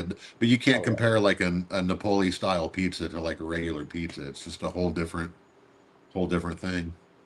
Yep. Yep. Gamer Jim comeback after the tour. I mean, I game pretty much every day. So like I'm slowing down on Black Ops right now just because I've already done all the grinding on the camo and I've already like maxed out the you know all the weapons and all that stuff. So basically, I get on every day, and I just grind out the daily challenges, and then I move on to Oblivion. But I am more than ready for a new Modern Warfare to come out. It's time. Come on, guys. Yeah, man. I used to. I know they're just getting ready to release like season 4, I think, is coming up, which is gonna Right. suck because I'm gonna be on tour when they drop it. But um, Yeah. I'm getting bored with with the weapons that are in Black Ops. I'm getting bored with the avatars. It's like, and it gets to the point where it gets a little too cartoony. It's like running around the map getting shot by like a lightning bolt laser by some kind of like zombie monster. It's like, no, make it a little more. Let's get back to like operators and three Right. lane maps and you know what I mean and that kind of Yeah. thing. So Man, funny story. I used to nerd out super hard. I mean, so I was in the Air Force, and we would all go crazy with Call of Duty, right? Modern Warfare 2 days, right? Classic. And we would always try to come up with the most insanely obnoxious and inappropriate screen names, right? And as you so, do. and so there were some real bad ones. There was a lot that I can't say on here. But so kind of phased out. After I got out of the military, kind of quit playing. And so my kids, they started getting into it, right? The boys were getting into it, and they wanted to get Fortnite, of course. And so, they're like, "Hey, Dad, we need to log into it." I'm like, "Oh shit, okay." So I get on, I log in, don't think twice about it. I was just happy I still remembered my password after 10 years, right? Oh And boy, what did they so, see? all of a sudden, they're playing for a while, and then they're like, "Man, this kid's mom got really upset at our username." And I looked down, and it was "Nailing Your Mom" was my username. It felt like killed by nailing your mom. And yeah, they're playing against 5-year-old kids on Fortnite, and I guess one of their moms thought, was like, "Do not play with that kid." And they're like, "We keep what I getting blocked. We keep getting blocked by our friends." what I think So is funny is when you're playing like late at night, you've got a headset on, yeah, and somebody on like the other team, you know how you can kind of hear them when you kill them. yeah. You can hear them, and you'll hear somebody like whispering, like, it's like I talked to one of my buddies, and I'm like, "What is up with that?" And he's like, "Oh, it's probably somebody that's not supposed to be up, and their parents told them to go to Yeah, bed, so they're playing Call of Duty and they're whispering yeah, obscenities yeah. into They're the holding the mics headset." like super tight to their mouth, like Yeah. cussing you out on there. Do you share your gamer tag with other people? Is it public? um, I mean, it's out there. It's just super track pack. You know what I mean? Okay. So Yeah. Cool. pretty generic. But Yeah. I mean, I don't. I leave it open, and people can see when I'm online. But I generally don't get into too many lobbies. I find that I don't play as well when I'm in a lobby or when I Sure. even like my buddies when we like pair up and do duos. It's like I don't know what it is, but I want to say it feels like my connection isn't as great, but Yeah. for some reason, or maybe it's just the knowing that I got a buddy in the map with me, or somebody that is a gamer friend, and I'm trying to impress him or whatever. Maybe I'm trying too hard, but I don't seem to play as well as I do that way. But if somebody wants to like jump into my lobby, and then I rage quit a lot too, so that probably won't help people. Because if I rage quit, it's going to pull everybody out of the lobby. So I know I spiked a few controllers in my day for sure. yeah, I don't do it quite so much anymore. But if I'm not at least top 3 on my team, then I'm like, what the, you know what I mean? Yeah. So, any movies that you'd recommend that you've seen lately?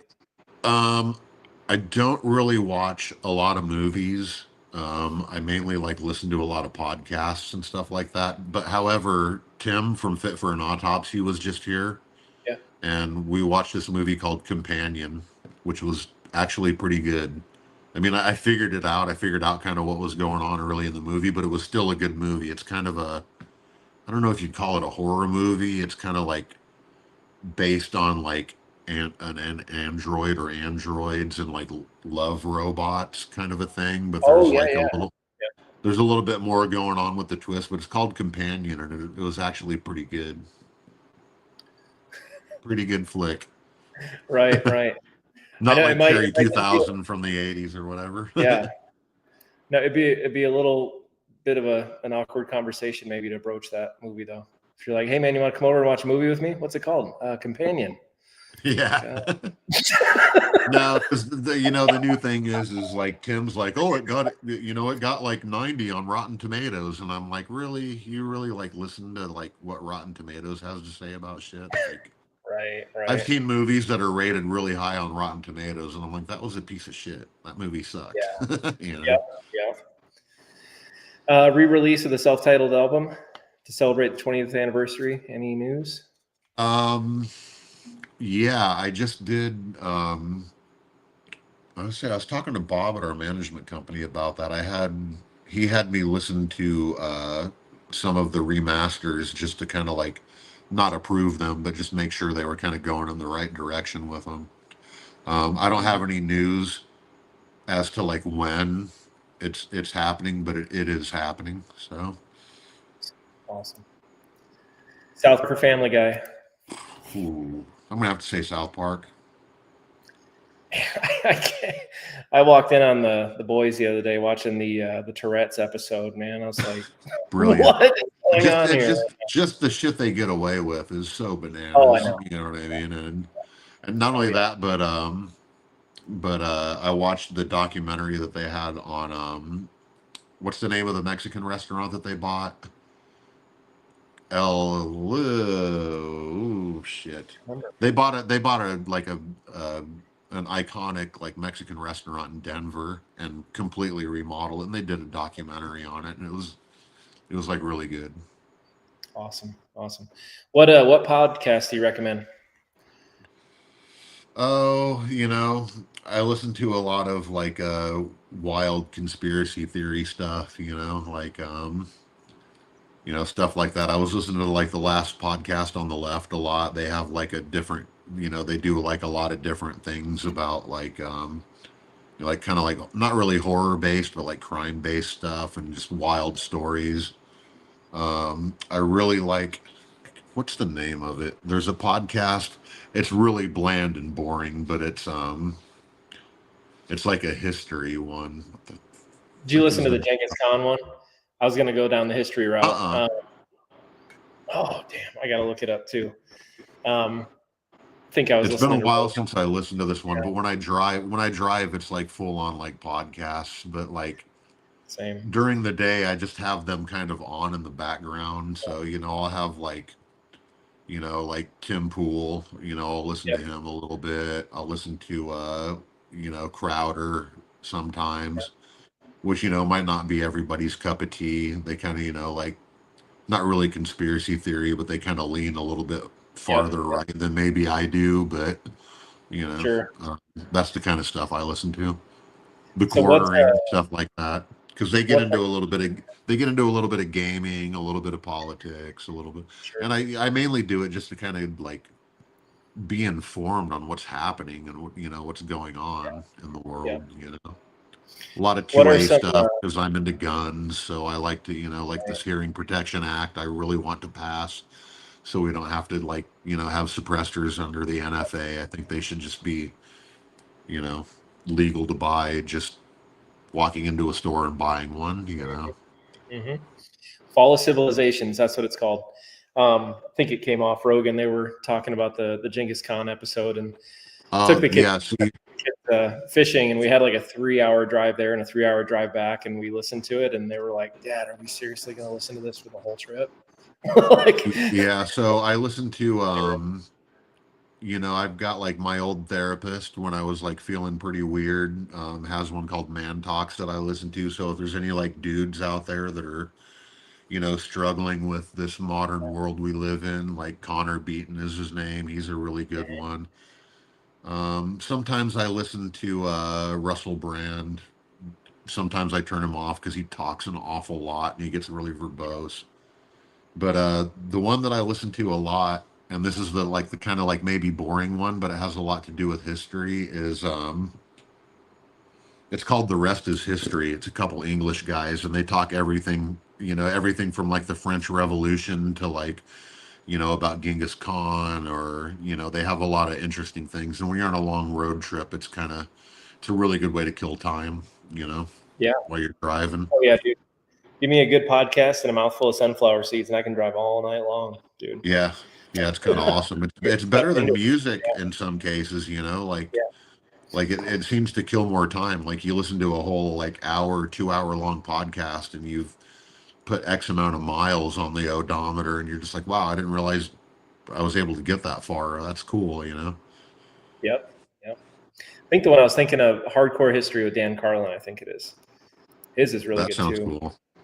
Yeah. I'm sort of a creature of habit, so when I find things, I kind of stick to them, and it's hard for me to like branch out. And then also, if I stack up too many different podcasts, it's like this is eating up my whole day just sitting around listening to podcasts. That's why I say like I'll just have them on in the background. Like if I'm playing Call of Duty, I'll just Yep. throw a podcast on in the background, and I may not be paying attention to it, and then I might catch something that I want to hear, and then I'll just go back and rewind it. And you know, so I can hear what they're actually talking about. And then that leads to other podcasts. You know, I listen to Rogan, not as much as I used to, but listening to Rogan kind of turns you on to other things and leads you down different paths. And, Yep. you know, like when he's got scientists on and people that study like quantum physics and things like that and aliens. I'm really deep into the whole alien things, but the alien thing's weird because they kind of dive into a lot of like weird conspiracies and crazy shit like that. And it's like, I don't know, are we in a simulation? Are we not in a Yeah. simulation? What's Yeah. it, you know? Like, I know. Anytime they're talking pyramids, man, I get sucked in bad. yeah, big time. Well, it's Yeah. interesting because like I generally believe that there is a huge part of our past that's just missing, like why we're here, where we came from, how what happened. Like, are we missing, did we know more about technology and were we more in tune with the earth and able to do a lot more with technology, like, you know, Yeah. 30,000 years ago? And you know, and now they're starting to figure out that there's a cataclysmic event like every what, 16, 20,000 years, pole Yep. shifts and things like that. And are we coming up on one? And is that like a magnetic shift or is it like the entire Right. shift? You know what I mean? Like it's Yep. wild. So you Science. listen. Mang You 3. listen to. With listening to Rogan, do you ever listen to John Reeves, The Boneyard, and all that? Yeah. Yeah. I'm fascinated by that one too.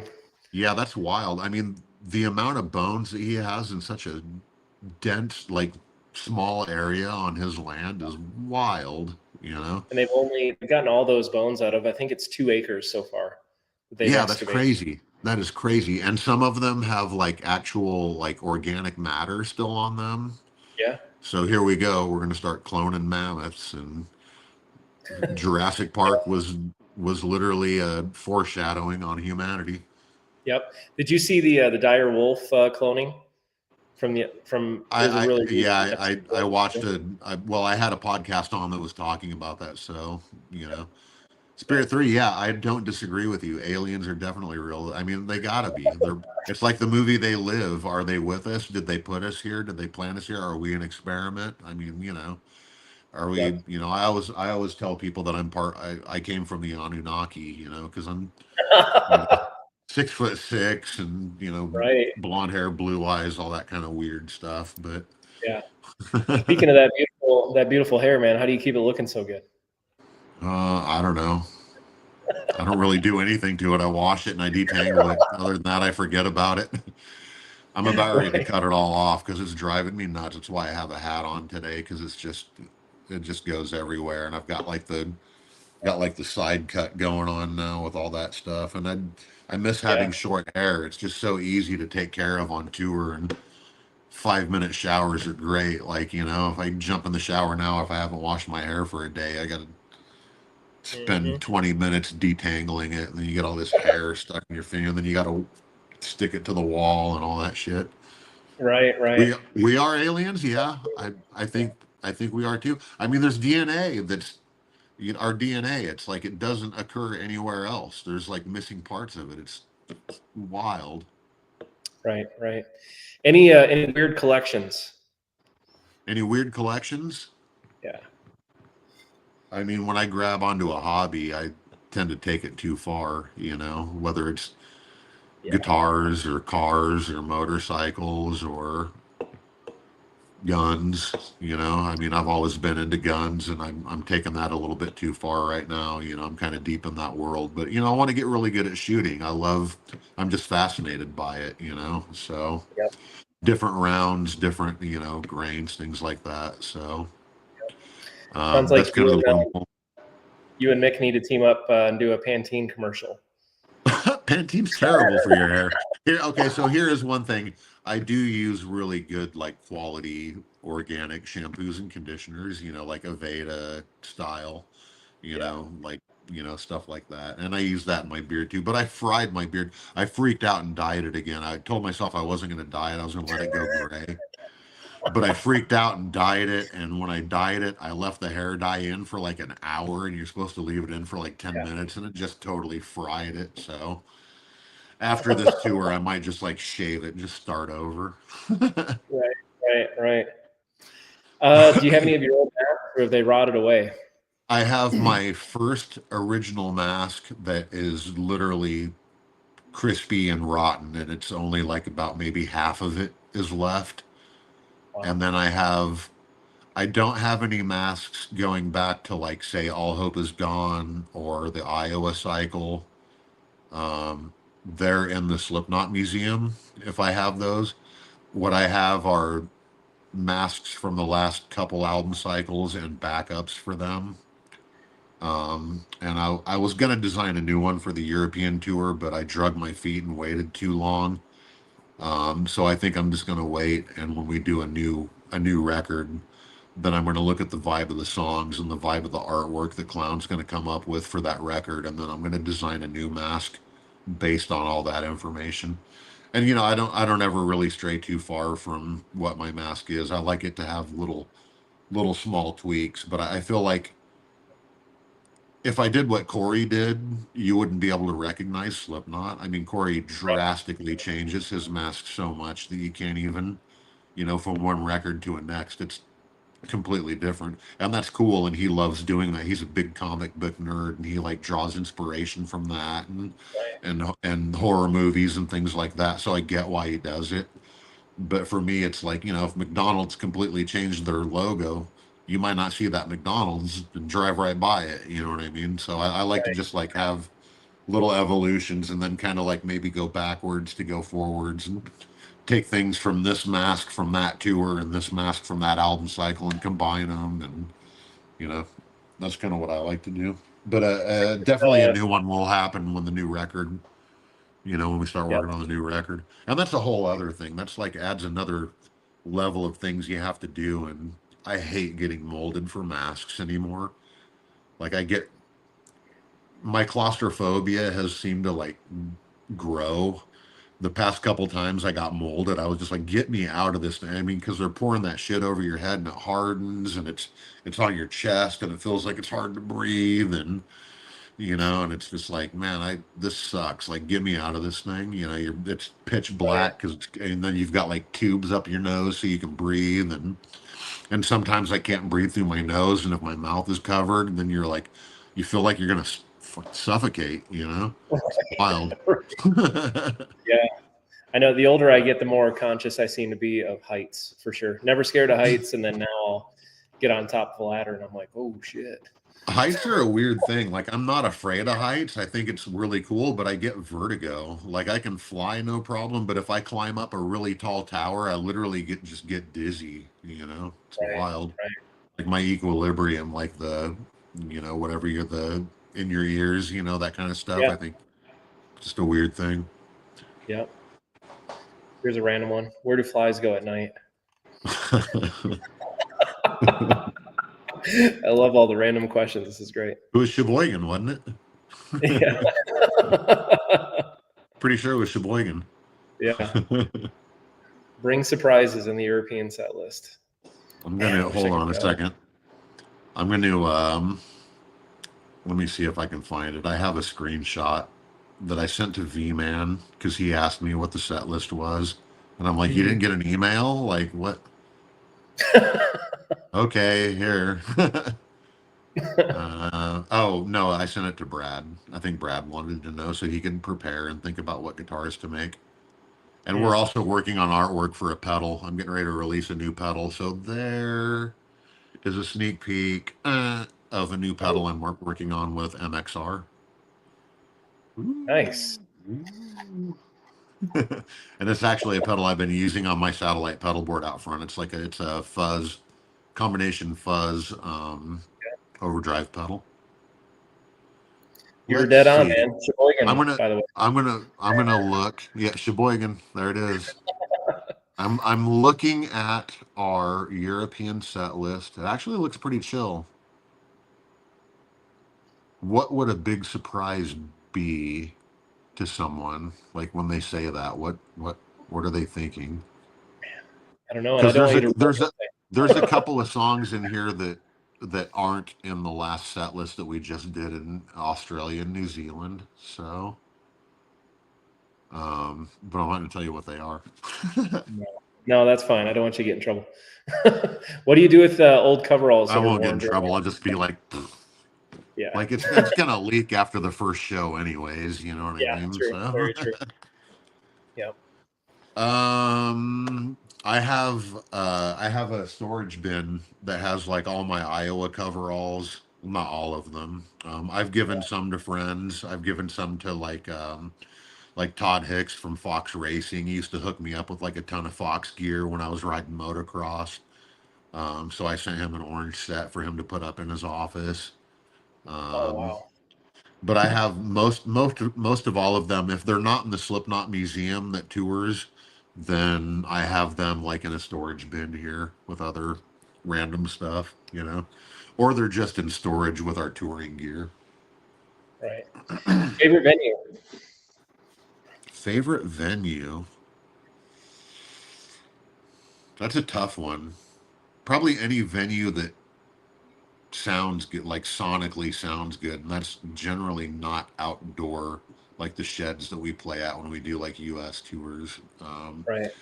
I can tell you I absolutely hate playing at Red Rocks. I hate that place. Everybody talks about how sonically awesome it is, but it's so weird because like if this is the stage, the crowd is like above you. Right. So it's really weird for me to look out and I'm looking up at the front row, essentially. You know what I mean? And I just don't like that. It's really, really weird. There was a Roman Colosseum in France. Nimes, I think it was in Nimes, France. Nantes. One of those venues, and it was outdoor, but it was a legit, like, still existing Roman Colosseum, and they still had like all the gates and all the fences and where they kept the slaves and all that stuff. Whoa. Wow. And there was such a cool vibe there. And sonically, it sounded amazing in that place. It sounded great on stage. And, you know, to me, if it sounds really good on stage, if you're getting really good monitor mixes, then I would assume that translates to out in front too. But I can't remember the name of the venue, but it was a Roman Colosseum in like southern France, like around the Mediterranean, like Nimes, Nimes, or maybe Nantes, Nantes. Mm-hmm. That stands out. It seems to stand out to me. You know, American Spirit Turquoise or Blues? blue.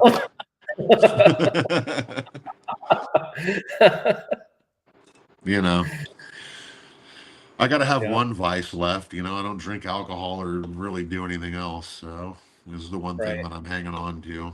Who wants to live forever, right? Plus, you can't drive a '69 Roadrunner down the road without having a bogue hanging out of your mouth. You know, Right. Let's die like men.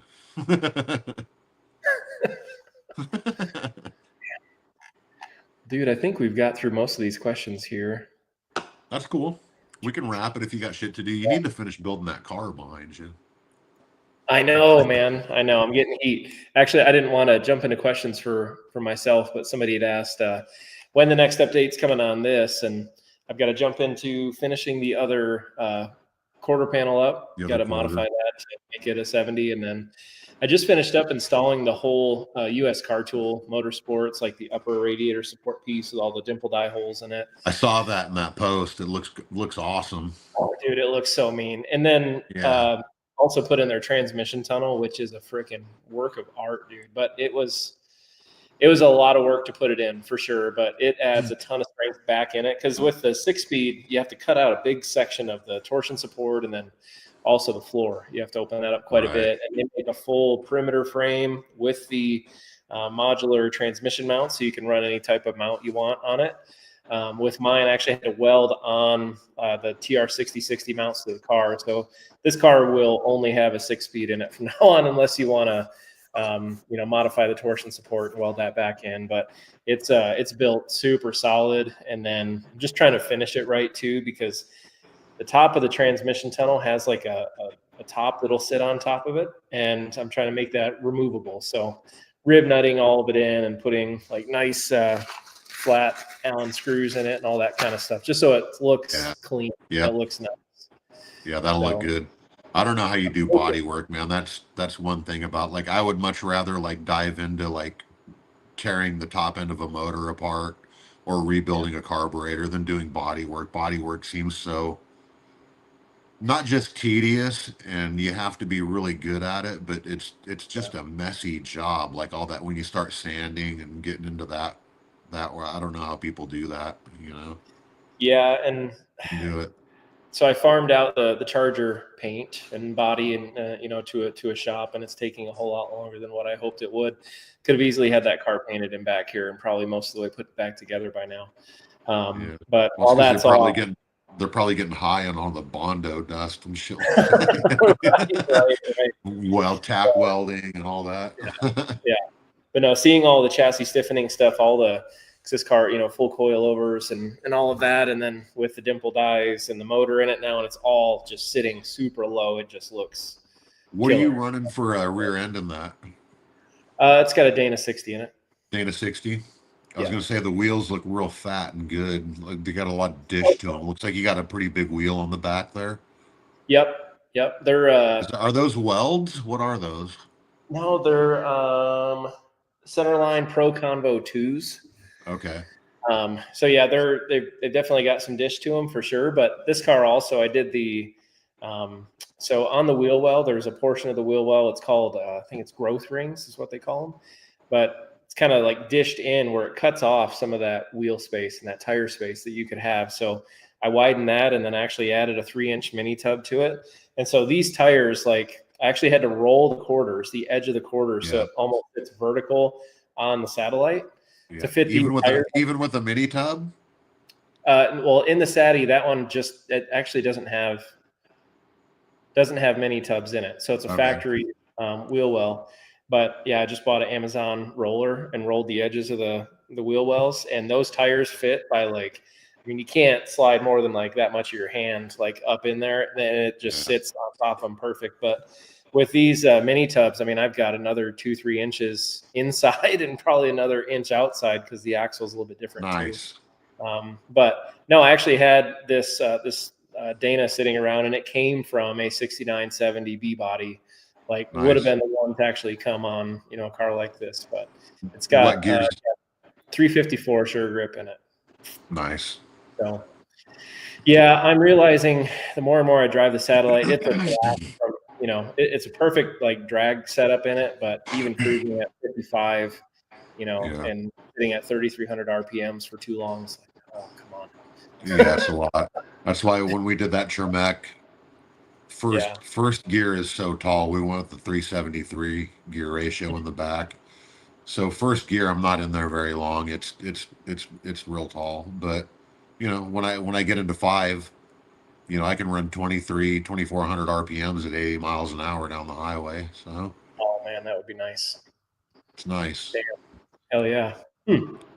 No, it's coming along for sure. I mean, it's a whole different car than it was even back in January, and yeah, still have a ton to do. But man, I've got so many parts sitting here that are ready to throw at the thing, and just got pipes and cold case. They're sending me full Gen 3 radiator setup for the B body, and then full stainless exhaust for it. So I've got so much good stuff, and then also all the Holly stuff that's here now. It's especially once the metal work is done, then I can actually start having some real fun with it and getting it together. Can't wait. It's gonna be a blast, man. Are you doing a hodgepodge? Did we talk about that? Or are you gonna paint it like legit? I think in time I'll probably get it painted. It's just such a weird combo that I kind of like it. It's grown on me a whole lot. Yeah. But I think because the whole goal and kind of the commitment that I've set with myself and also the people helping with the car is having it at Mopar, running, driving, racing, and beating the shit out of the car in September. And so that's the plan with it right now. And yeah, I had thankfully a huge jump start with it. I mean, you know, the car was kind of at a point where it was pretty well stripped down, but it came with a ton of, like, I think the only exterior metal that I've had to buy for it is the driver's rocker. So I had everything else, either new in boxes, you know, work, the 69 to 70 stuff, but no, it's coming along. Hopefully it'll be there. Hopefully you're making me want to get a 70. You're making me want to do a 70 Coronet now, or a 70 Super V. Dude, I want to do a 70 Coronet RG. Man. I really want a 70 Coronet wagon. Just something I could tote, you know, all the kids around with and have a blast with, but they're super hard to find. Oh no, never mind. It was a Fury. It was a Fury wagon. Dean Carr had it. He's got a 70 Challenger, but he had like a 67 Fury wagon. Mean. I mean, it just looked like something that should be an Addams Family or something, you know. Right. No, the Coronet wagons. I don't think I've ever seen one of those other than photos. Oh man, yeah, like turning it into a Super B wagon, of course, like with the stripe and the whole deal on it. Yeah, it'd be awesome to do that, but they're hard. I mean, just the Super B is hard enough to find in itself, and then of course the parts. And it's taken 3-4 cars worth of body panels to put this one back together. So wild. Yeah. Well, dude, I don't want to eat up your whole night, man. And again, so thankful spend time with you, especially have everybody get to ask random questions. Right on. But dude, really appreciate it. Thanks for having me on, man. It was fun. Way fun. Yeah. Stick around after we end it, but wanted to say also thanks everybody for watching, and those people that stuck around the whole time, really appreciate it. And yeah, we'll see you in Europe, right? Right on. 2 weeks. Yeah. All right. Okay. Thanks, everybody. See you guys.